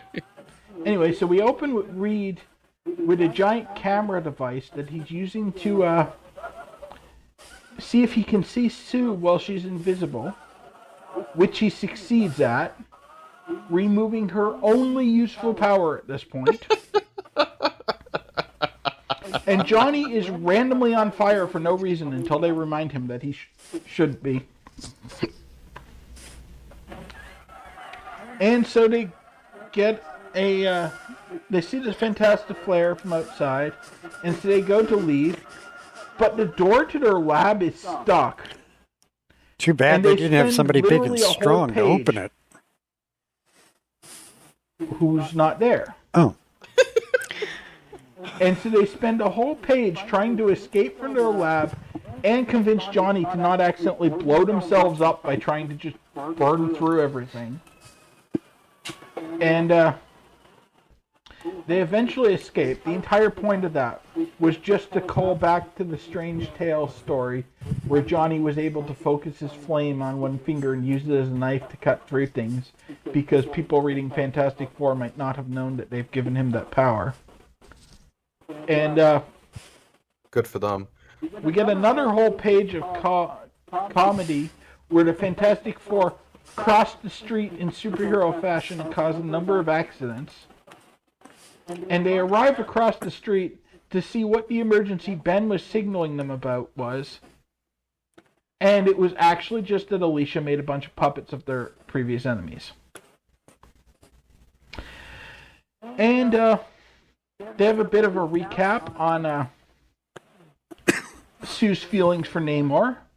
And we cut over to the Marvel bullpen, where Stan and Jack are trying to figure out how they're going to keep making exciting Fantastic Four comics when Doctor Doom was lost in space, so they can't reuse him. well, the first trick And would what a be to actually surprise, make an Doom exciting shows up one. at the bullpen.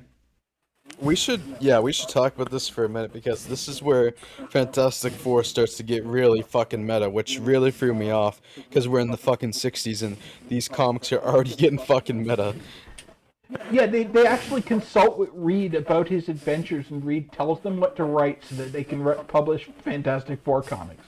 Well, like you just said too, they acknowledge here how are they supposed to write more stories with Doctor Doom because they wrote him off in that space adventure, and oh my god. Well, a little more than that. It's not that they wrote him off. It's that he was actually launched into space. He was actually because launched into space. It's revealed in a page or so that they talk with Reed about what they're going to write. So Reed just shows up and tells them his adventures, and then they write them. And they're like, Yes. man, I'm Oh. disappointed that Reed killed that guy. So essentially, they're writing it as if the Fantastic Four actually exists. Yeah, Reed's telling them his stories and they just write it down. Which makes you wonder what good Stan actually is, because they don't really need someone to come up with plots if Reed's just telling them what happened.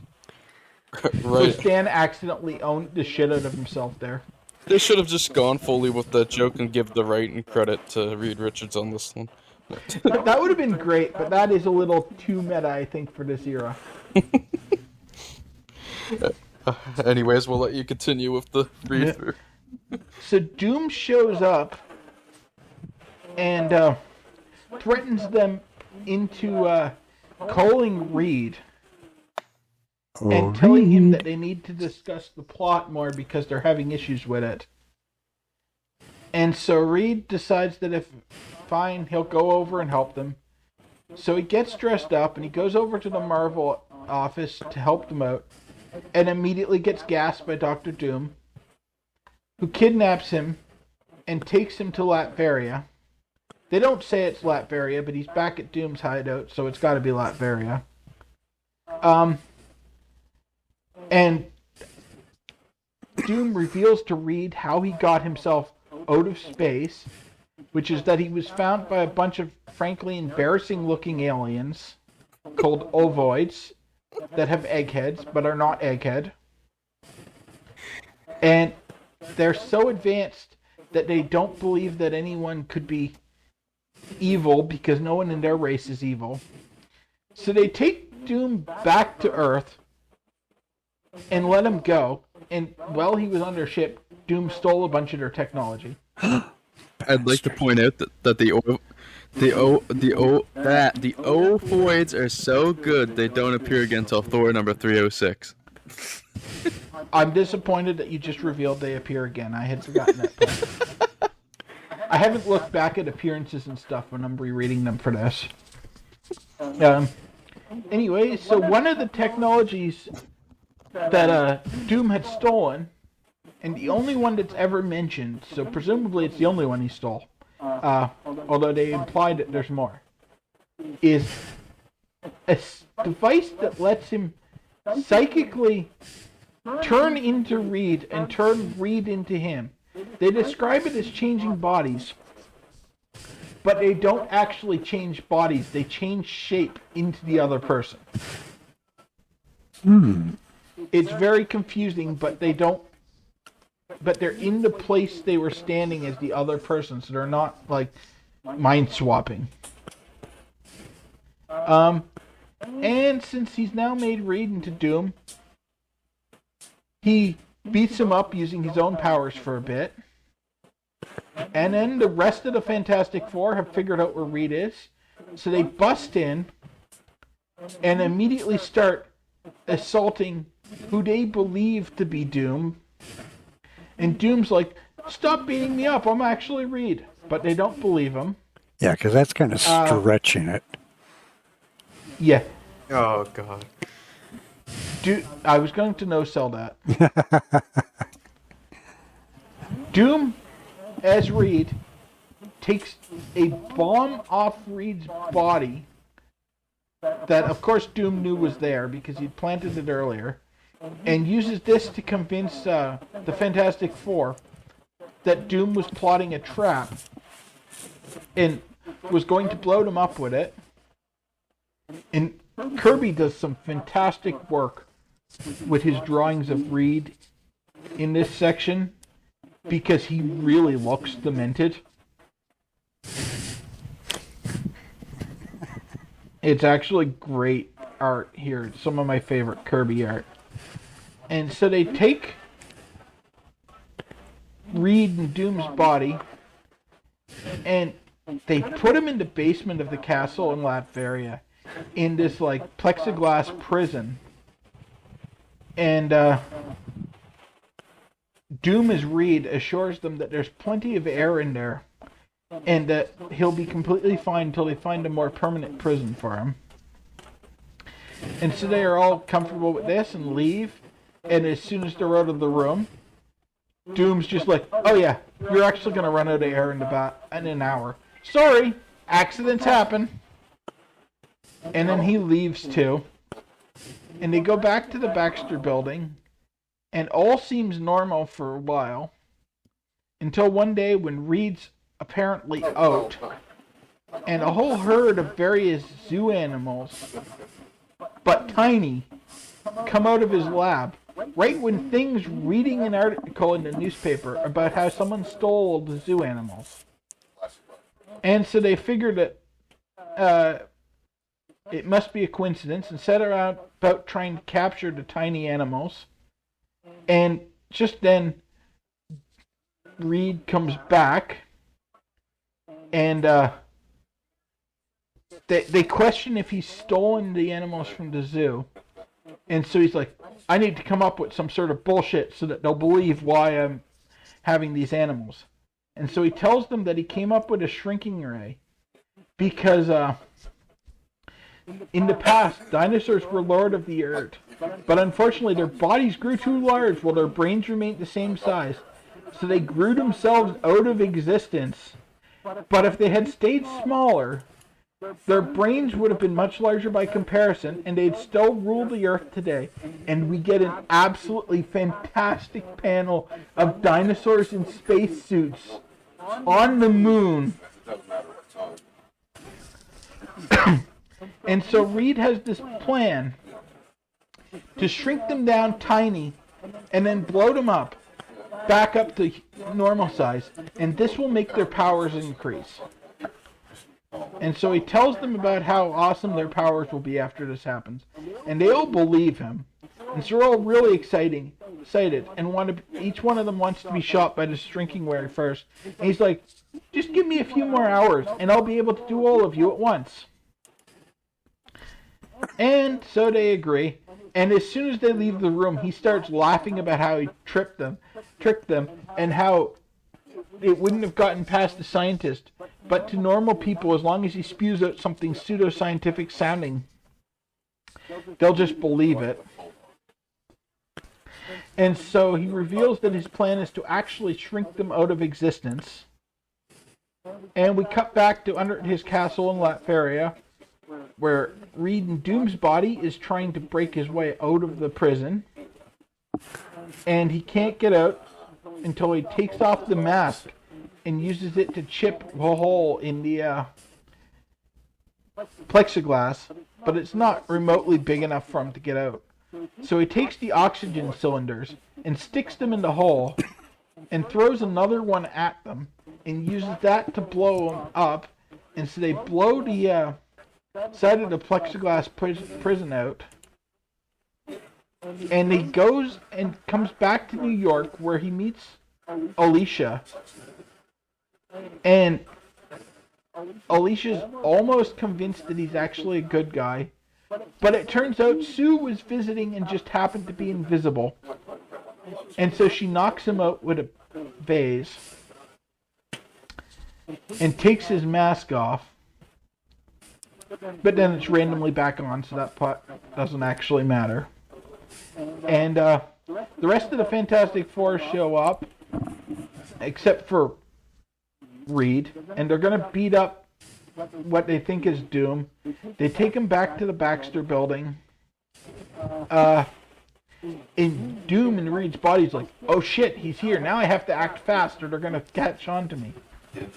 And so they imprison Reed in Doom's body. And Doom's just about to shrink the Fantastic Four down and get rid of them. And Reed goes running in to save them. And Doom trips him and calls him a meddling fool. And they're like, wait, that doesn't sound like something Reed would say. What a giveaway. They come up with an idea to test if it's actually true what Reed had said and that they were switched bodies. So Thing pulls one of the most bullshit fire powers that ever gets used, and he creates a heat haze such that he can create a heat mirage of a stick of dynamite that some construction workers are using down in the street below, up into the room in the Baxter building. And everyone's like, oh shit, there's dynamite. So Reed in Doom's body goes to dive onto the dynamite to make sure that everyone else is saved. Well, Doom in Reed's body crawls into the vents to escape using his stretching powers. But Thing grabs him by the legs and is like, I knew that real Reed wouldn't try to escape. And so they start menacing him, and that breaks his concentration. So they switch back to their own bodies, and Doom freaks out that he's been caught and is back in his own body. And then he remembers that while Reed was in his form, he never suspected that his right index finger houses a sub-miniature transistor-powered atomic blast gun. Seems like the sort of thing you'd take out of your armor before you put your, major enemy in, but apparently not. And so he shoots it at Reed and misses, but hits the activation button on his shrinking ray, which he has blundered in front of, and so he shoots himself with the shrinking ray, and he starts to shrink, and he begs Reed to save him. I'm melting. But it's too late, melting. and he shrinks into nothingness, and the Fantastic Four are left standing there like, wow, that sucks. Bummer, eh? And that's how the story ends. Yeah, That's horrible. I would like to remind people that this is now the second time in a row that we are left with Doctor Doom assumedly being killed, although we will find out he doesn't die here. But we will get to that in a few episodes. That was just horrible. Yeah, I Right. gave this one 2 stars, though I'm not in line with the average. This is a 3.5 to most people's standards, apparently. What did you give it, Bill? I gave it 3, and it was a high 3 for me. Yeah, so Telling it sounds a lot stupider than it actually is reading it. Okay. It's hard to do it justice because it's really difficult to describe which one is Reed and which one is Doom, and a lot of what makes this one so good is Kirby's art. Kirby does a fantastic job of drawing Reed's face differently when it's Doom. And so you really get a good feeling that this Reed is actually evil. I mean, it falls apart a bit with modern versions of Reed where Reed is very close to actually being evil because they just straight up have the evil version of him in 616. yeah. At the bottom of the last page here, they also give a little tease of the next issue where they're like, "Oh, surprise, follows surprise! In our next great issue, we'll get more thrilling details with the origin of the FF and a special pinup of Submariner, and meet the Impossible Man. Reserve your copy today. Hell yeah! Can't wait for next episode." And then I can. we have. I fucking hate the Impossible Man. Speaking of pinups, I'm just gonna ignore Bill here. No, just kidding. Speaking of pinups, we have a Sue pinup Storm? of Sue Storm. Yeah, here. I'm looking at it right Yeah. now. The famous It's a really nice Invisible pinup. Girl. Yeah. Yeah, it's even autographed.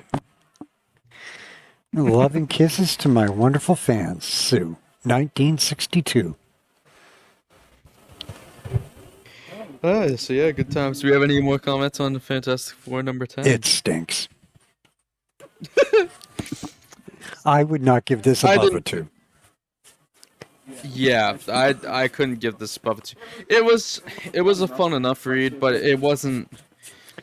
And it was really good Kirby art, but I don't know. I took issue with some of this. I think partly, I don't know, the meta-ness of it is interesting, but I don't know. It kind of, I don't know how I feel about that, honestly. This But is one of the only meta appearances that didn't bother me.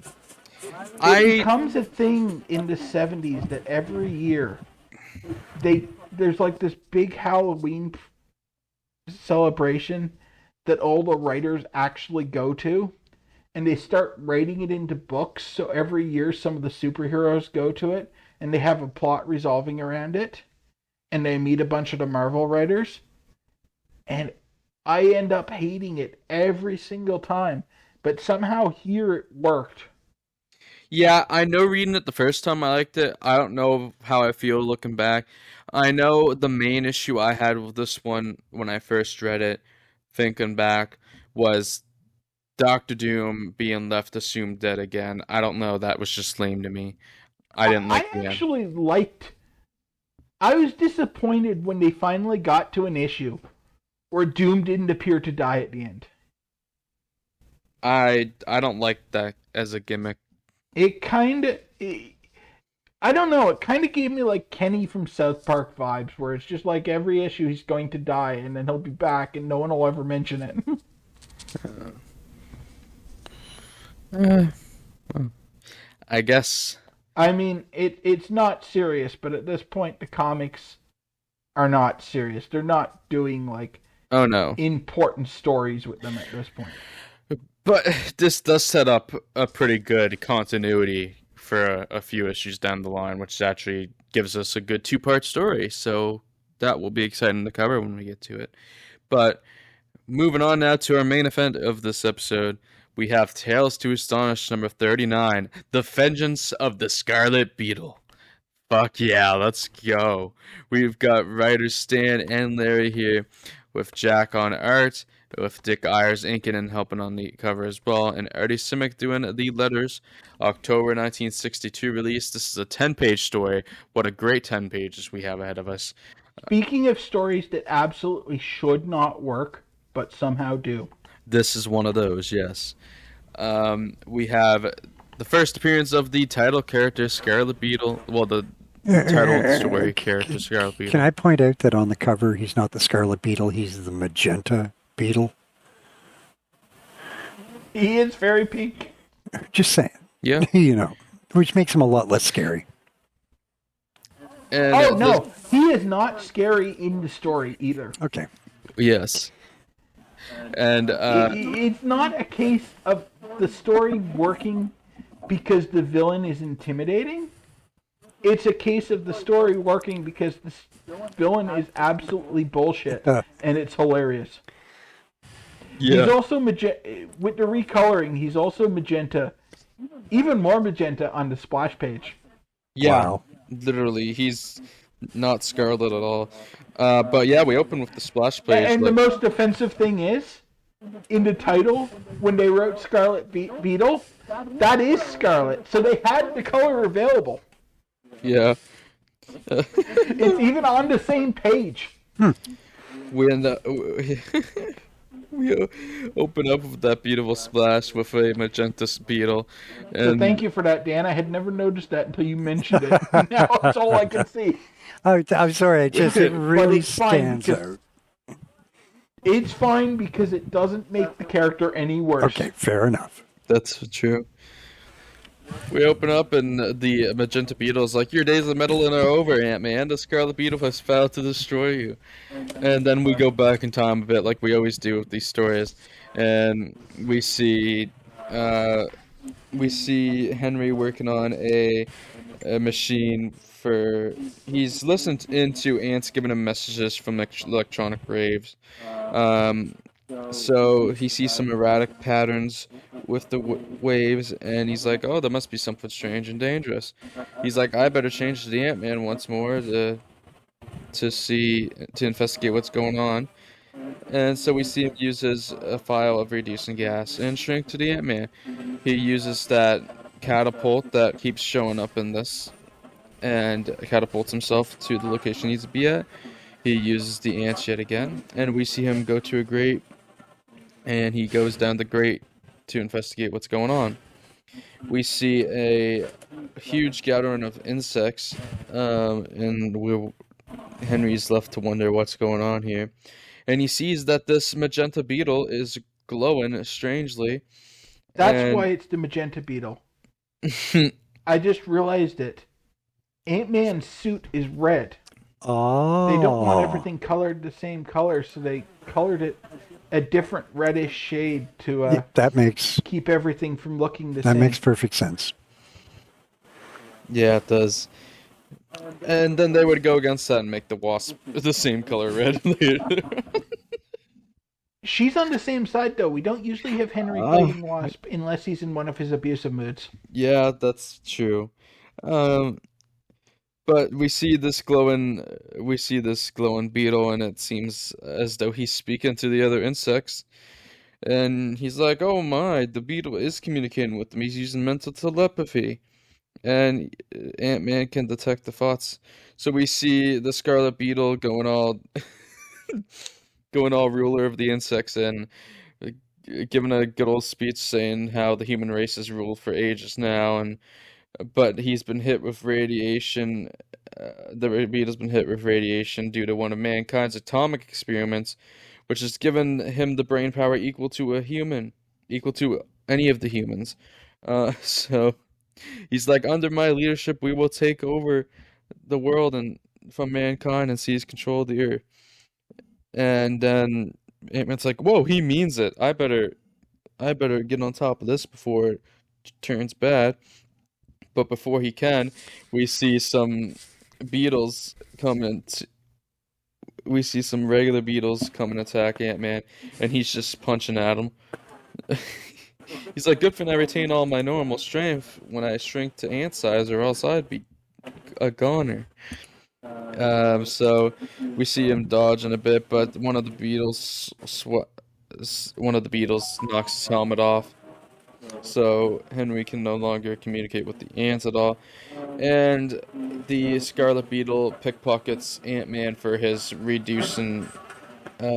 growth gas, and the Scarlet Beetle gets his troop to throw Ant-Man down a hole. And then we quickly see that, whoa, Scarlet Beetle can control all insects of all kinds. Look at this. He gets termites to chew through. Um, Not all wire. insects, and this is based on Stan making a mistake when he says this because it could actually just be all insects. Yeah. But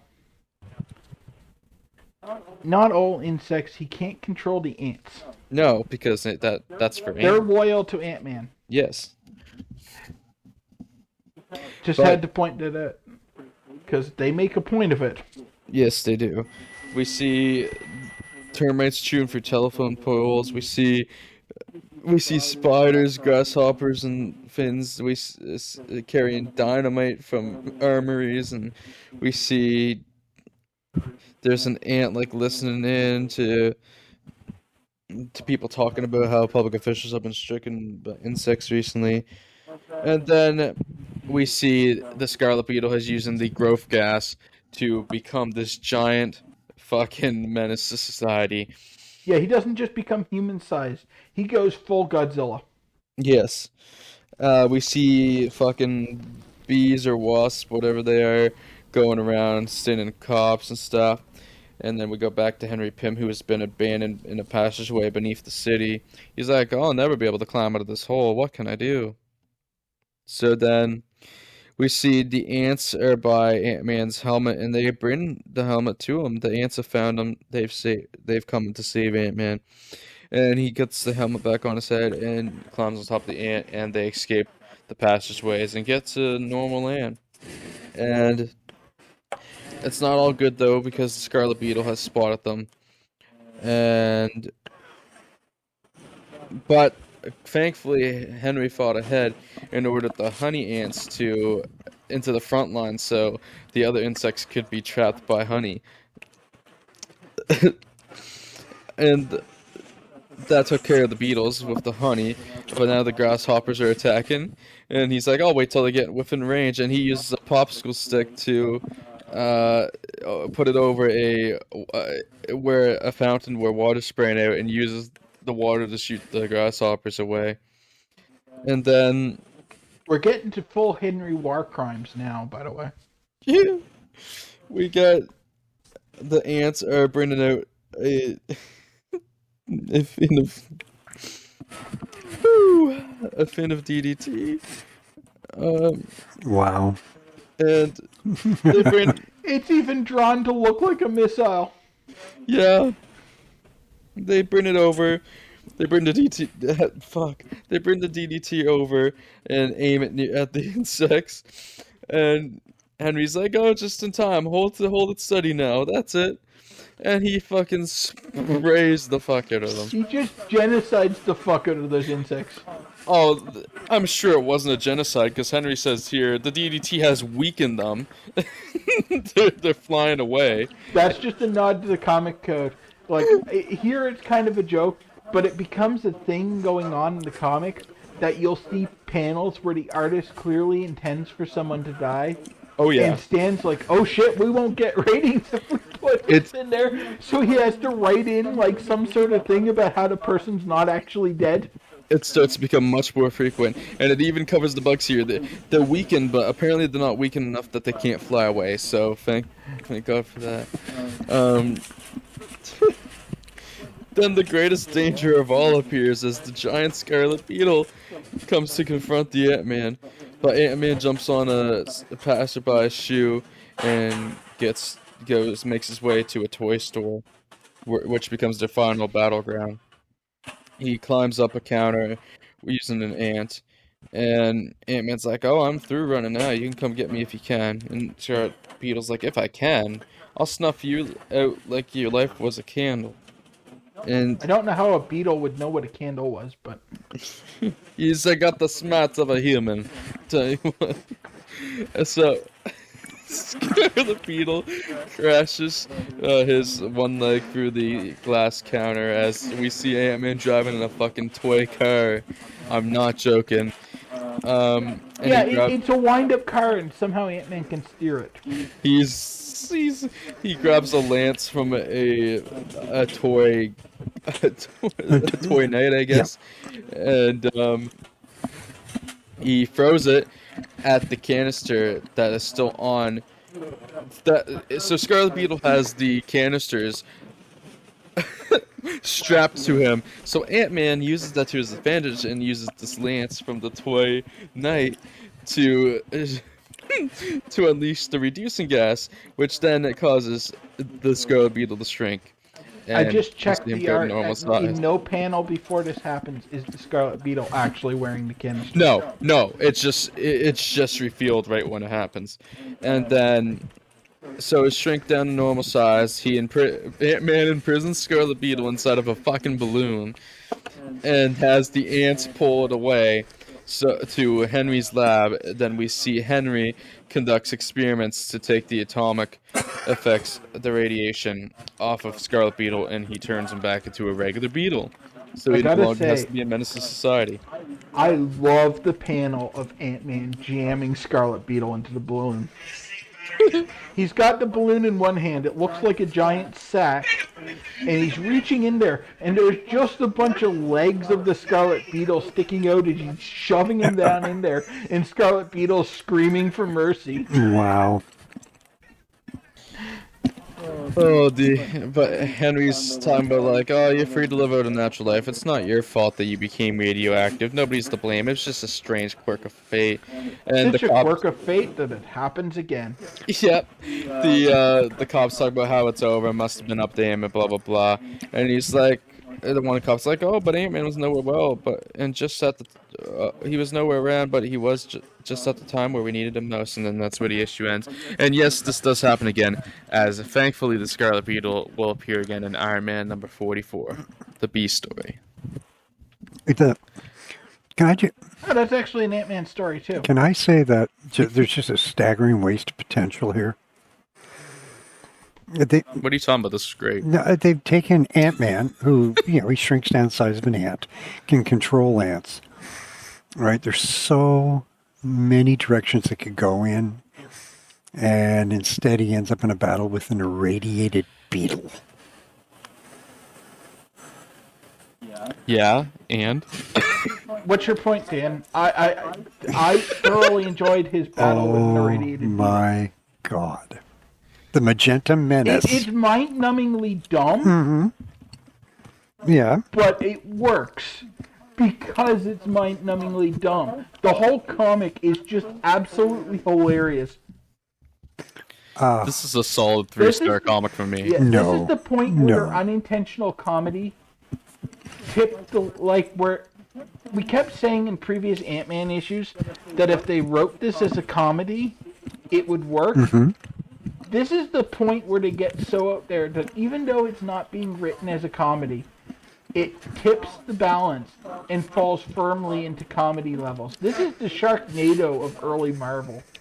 Okay, that's giving it a lot of credit I don't think it deserves, but okay. I just, no, in my opinion, I'm not saying I'm right. I'm just saying you guys are wrong. This was just a complete waste of an Ant-Man story. It's just stupid. Nah, I'll disagree with you because first off, this was only 10 pages, so fuck it, whatever. Okay. I can see what you're saying, Dan. Okay. If they were writing Ant-Man well in Ant-Man's other appearances, this would be a waste of an Ant-Man story. Oh yeah, I guess it might. The other Ant-Man stories haven't been good enough that I feel like I'm missing out because he's fighting a beetle. Instead, I'm like, hey, at least they tried something interesting. Well, you have Tyrannus, the man from the deep. You've got Doctor Doom, the scarred terror. And Magenta, the deadly beetle. And that's exactly why I liked it. Because it's so stupid. This is like pure 50s sci-fi schlock. Okay, I will give you that. That's a fair assessment. Yeah. it's so stupid, but it's also and it's so stupid yet so perfect for Ant-Man, especially with how they've written him. And it's not meant to be a comedy, but like Bill pointed out, this is the perfect. It's like for the it just Ant-Man pushes movie. it pushes the boundaries that it pushes past the boundaries that you can't. For us, I think it was impossible for us not to find the enjoyment in this one, even though it's not written as the comedy. I mean, we both liked it way more than average people liked it. Yeah. For anyone else that's going to like go dig out this comic, it's got a 2.3 rating overall. Okay. Obviously, there's something wrong with us, but that's okay. Well, We I didn't liked want to it be the way first more to than say. most people liked it, So it would seem. but it worked for us. Well, okay. No, you know what? That's fair. To me, I guess what my problem is, the same problem I had with the Ant-Man movies. There's so much potential. Yeah. Just, and I skip right over the special effects, but there's so much potential for Ant-Man to be this great character. And you do see it, I think, in sort of the final two, in phase 4 or phase 3 or whatever, in Endgame and such. But in the Ant-Man movie, it's just kind of a waste of time. Well, you do have solid points, Dan.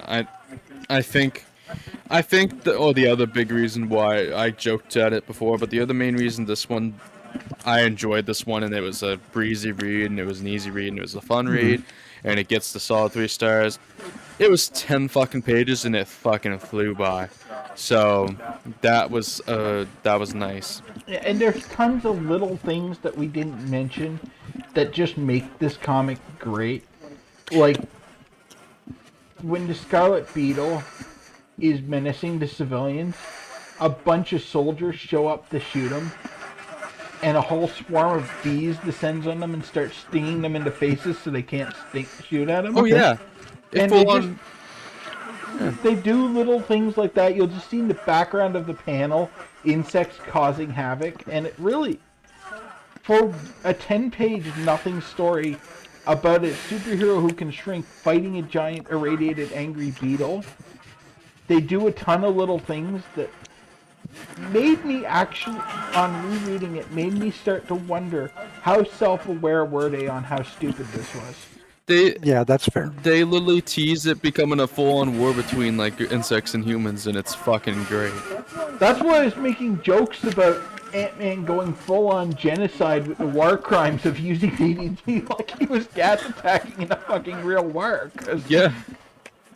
They lean so hard into the war between insects and humans. I mean, even on the cover, Scarlet Beetle is yelling at Ant-Man, who's like valiantly defending his tower on top of the drinking fountain, while Scarlet Beetle marches ants, or not ants, but insects, in actual military formations across the park. Yeah, I'm looking at the cover right now. Yeah. It's funny. If it was meant to be like lampooning like superheroes, then yes. I guess I could see all the humor and all the fun in it. But it's the fact that they're not actually trying to lampoon superheroes.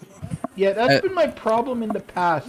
This one just took it far enough. I mean, this is the fuck was that? This is you jumped the shark. This is the room of superhero comic. Sorry, I got completely distracted because someone like shot a gun right outside of my house. Oh, goody! Oh, nice. Didn't know we were in America. Oh, it's probably fireworks. It is July 1st. Probably early Canada Day celebrations, but it was only one bang. So yeah, we are recording this on Canada Day, and we're all Canadians, so here we are. We got lives. No, we don't. Don't lie to the audience. Jesus, Ryan. I mean, come on now. Admit it. We're sitting here doing a podcast about fucking 60s comics. We don't. On we are a holiday. Debating. Yes, we are spending a holiday debating the merits of the Scarlet Beetle. We can't convince people we have lives. That's right. Well, somebody's got to do it. Yeah. No. That's fair, but it possibly should have been Stan and Larry like 70 years ago. No. Like I say, I guess in the end, to kind of sum it up, my only problem with this is that it's not lampooning itself. They actually expect you to take it reasonably serious. Yeah. And I think that's what makes the second Scarlet Beetle appearance fairly disappointing. The only other time they use him. Because they tried to make it a more serious comic. Like, this one is accidentally hilarious. By the next time he appears, because it's like 10 years from now, they've gotten the art of writing comics down. And they don't take advantage of it to make a joke. They still do a serious story. But a lot of the stuff that makes it accidentally hilarious is just gone. I can't wait to see how they explain the Scarlet Beetle's return. That's going to be great. I think he, like, dug into some, like, radioactive waste or something and got turned back into the Scarlet Beetle. Sounds about right, honestly. I can't remember. It was a completely unmemorable issue. Yeah, a little bit of Godzilla going on there. Yeah, like, I think that's probably what happened with this Scarlet Beetle is that, like, Stan and Jack and Larry had probably seen a Godzilla movie and wanted to do their own. Yeah, the Godzilla movies were huge at this point.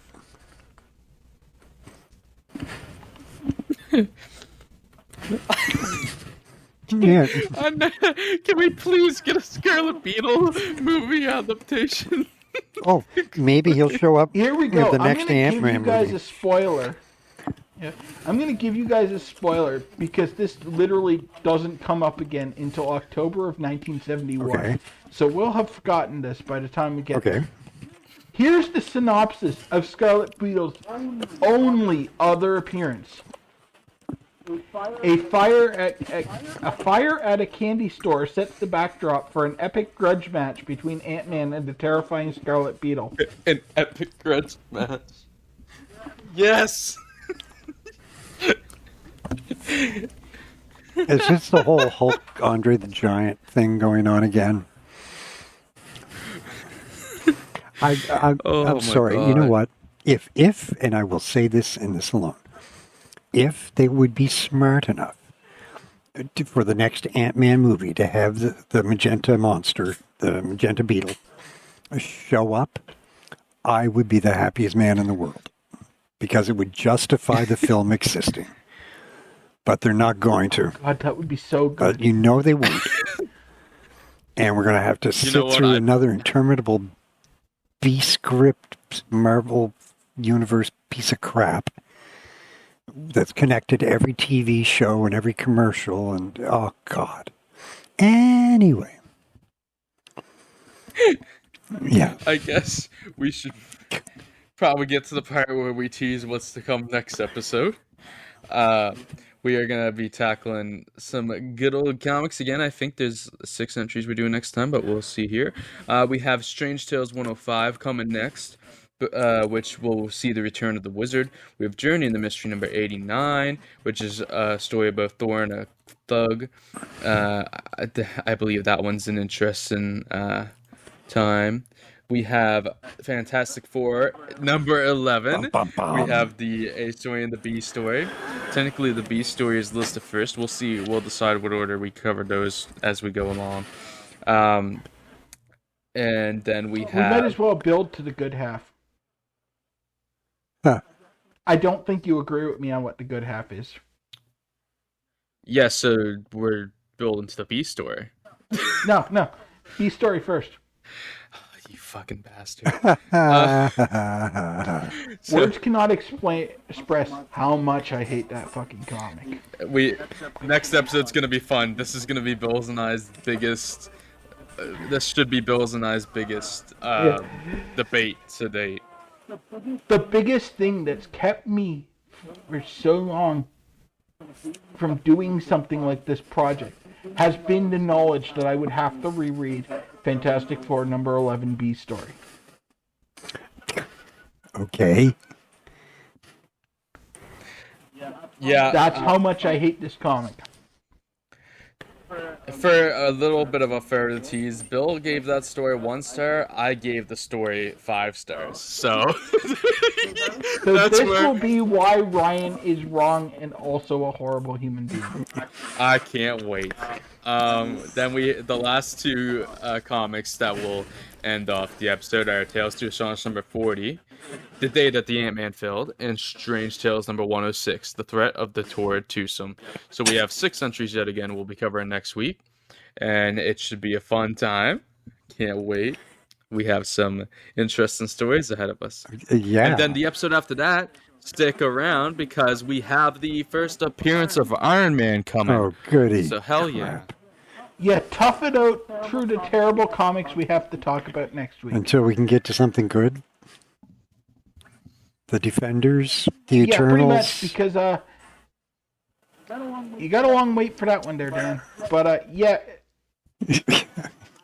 I generally like everything we're going to cover in the week after, except for the Thor story.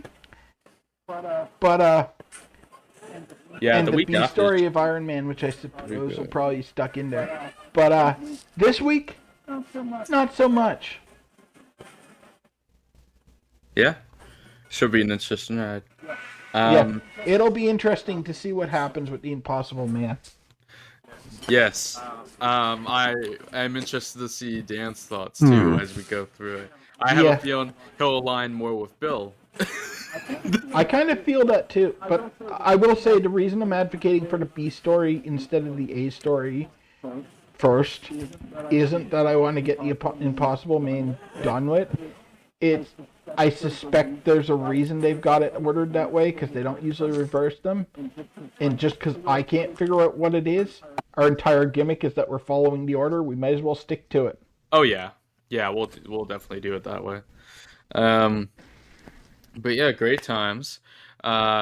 We will also probably within the we have yet to fully nail it down yet, but probably within the next couple weeks, we are probably gonna record our next episode of Crew 616 Choose On, which will be about Brightburn.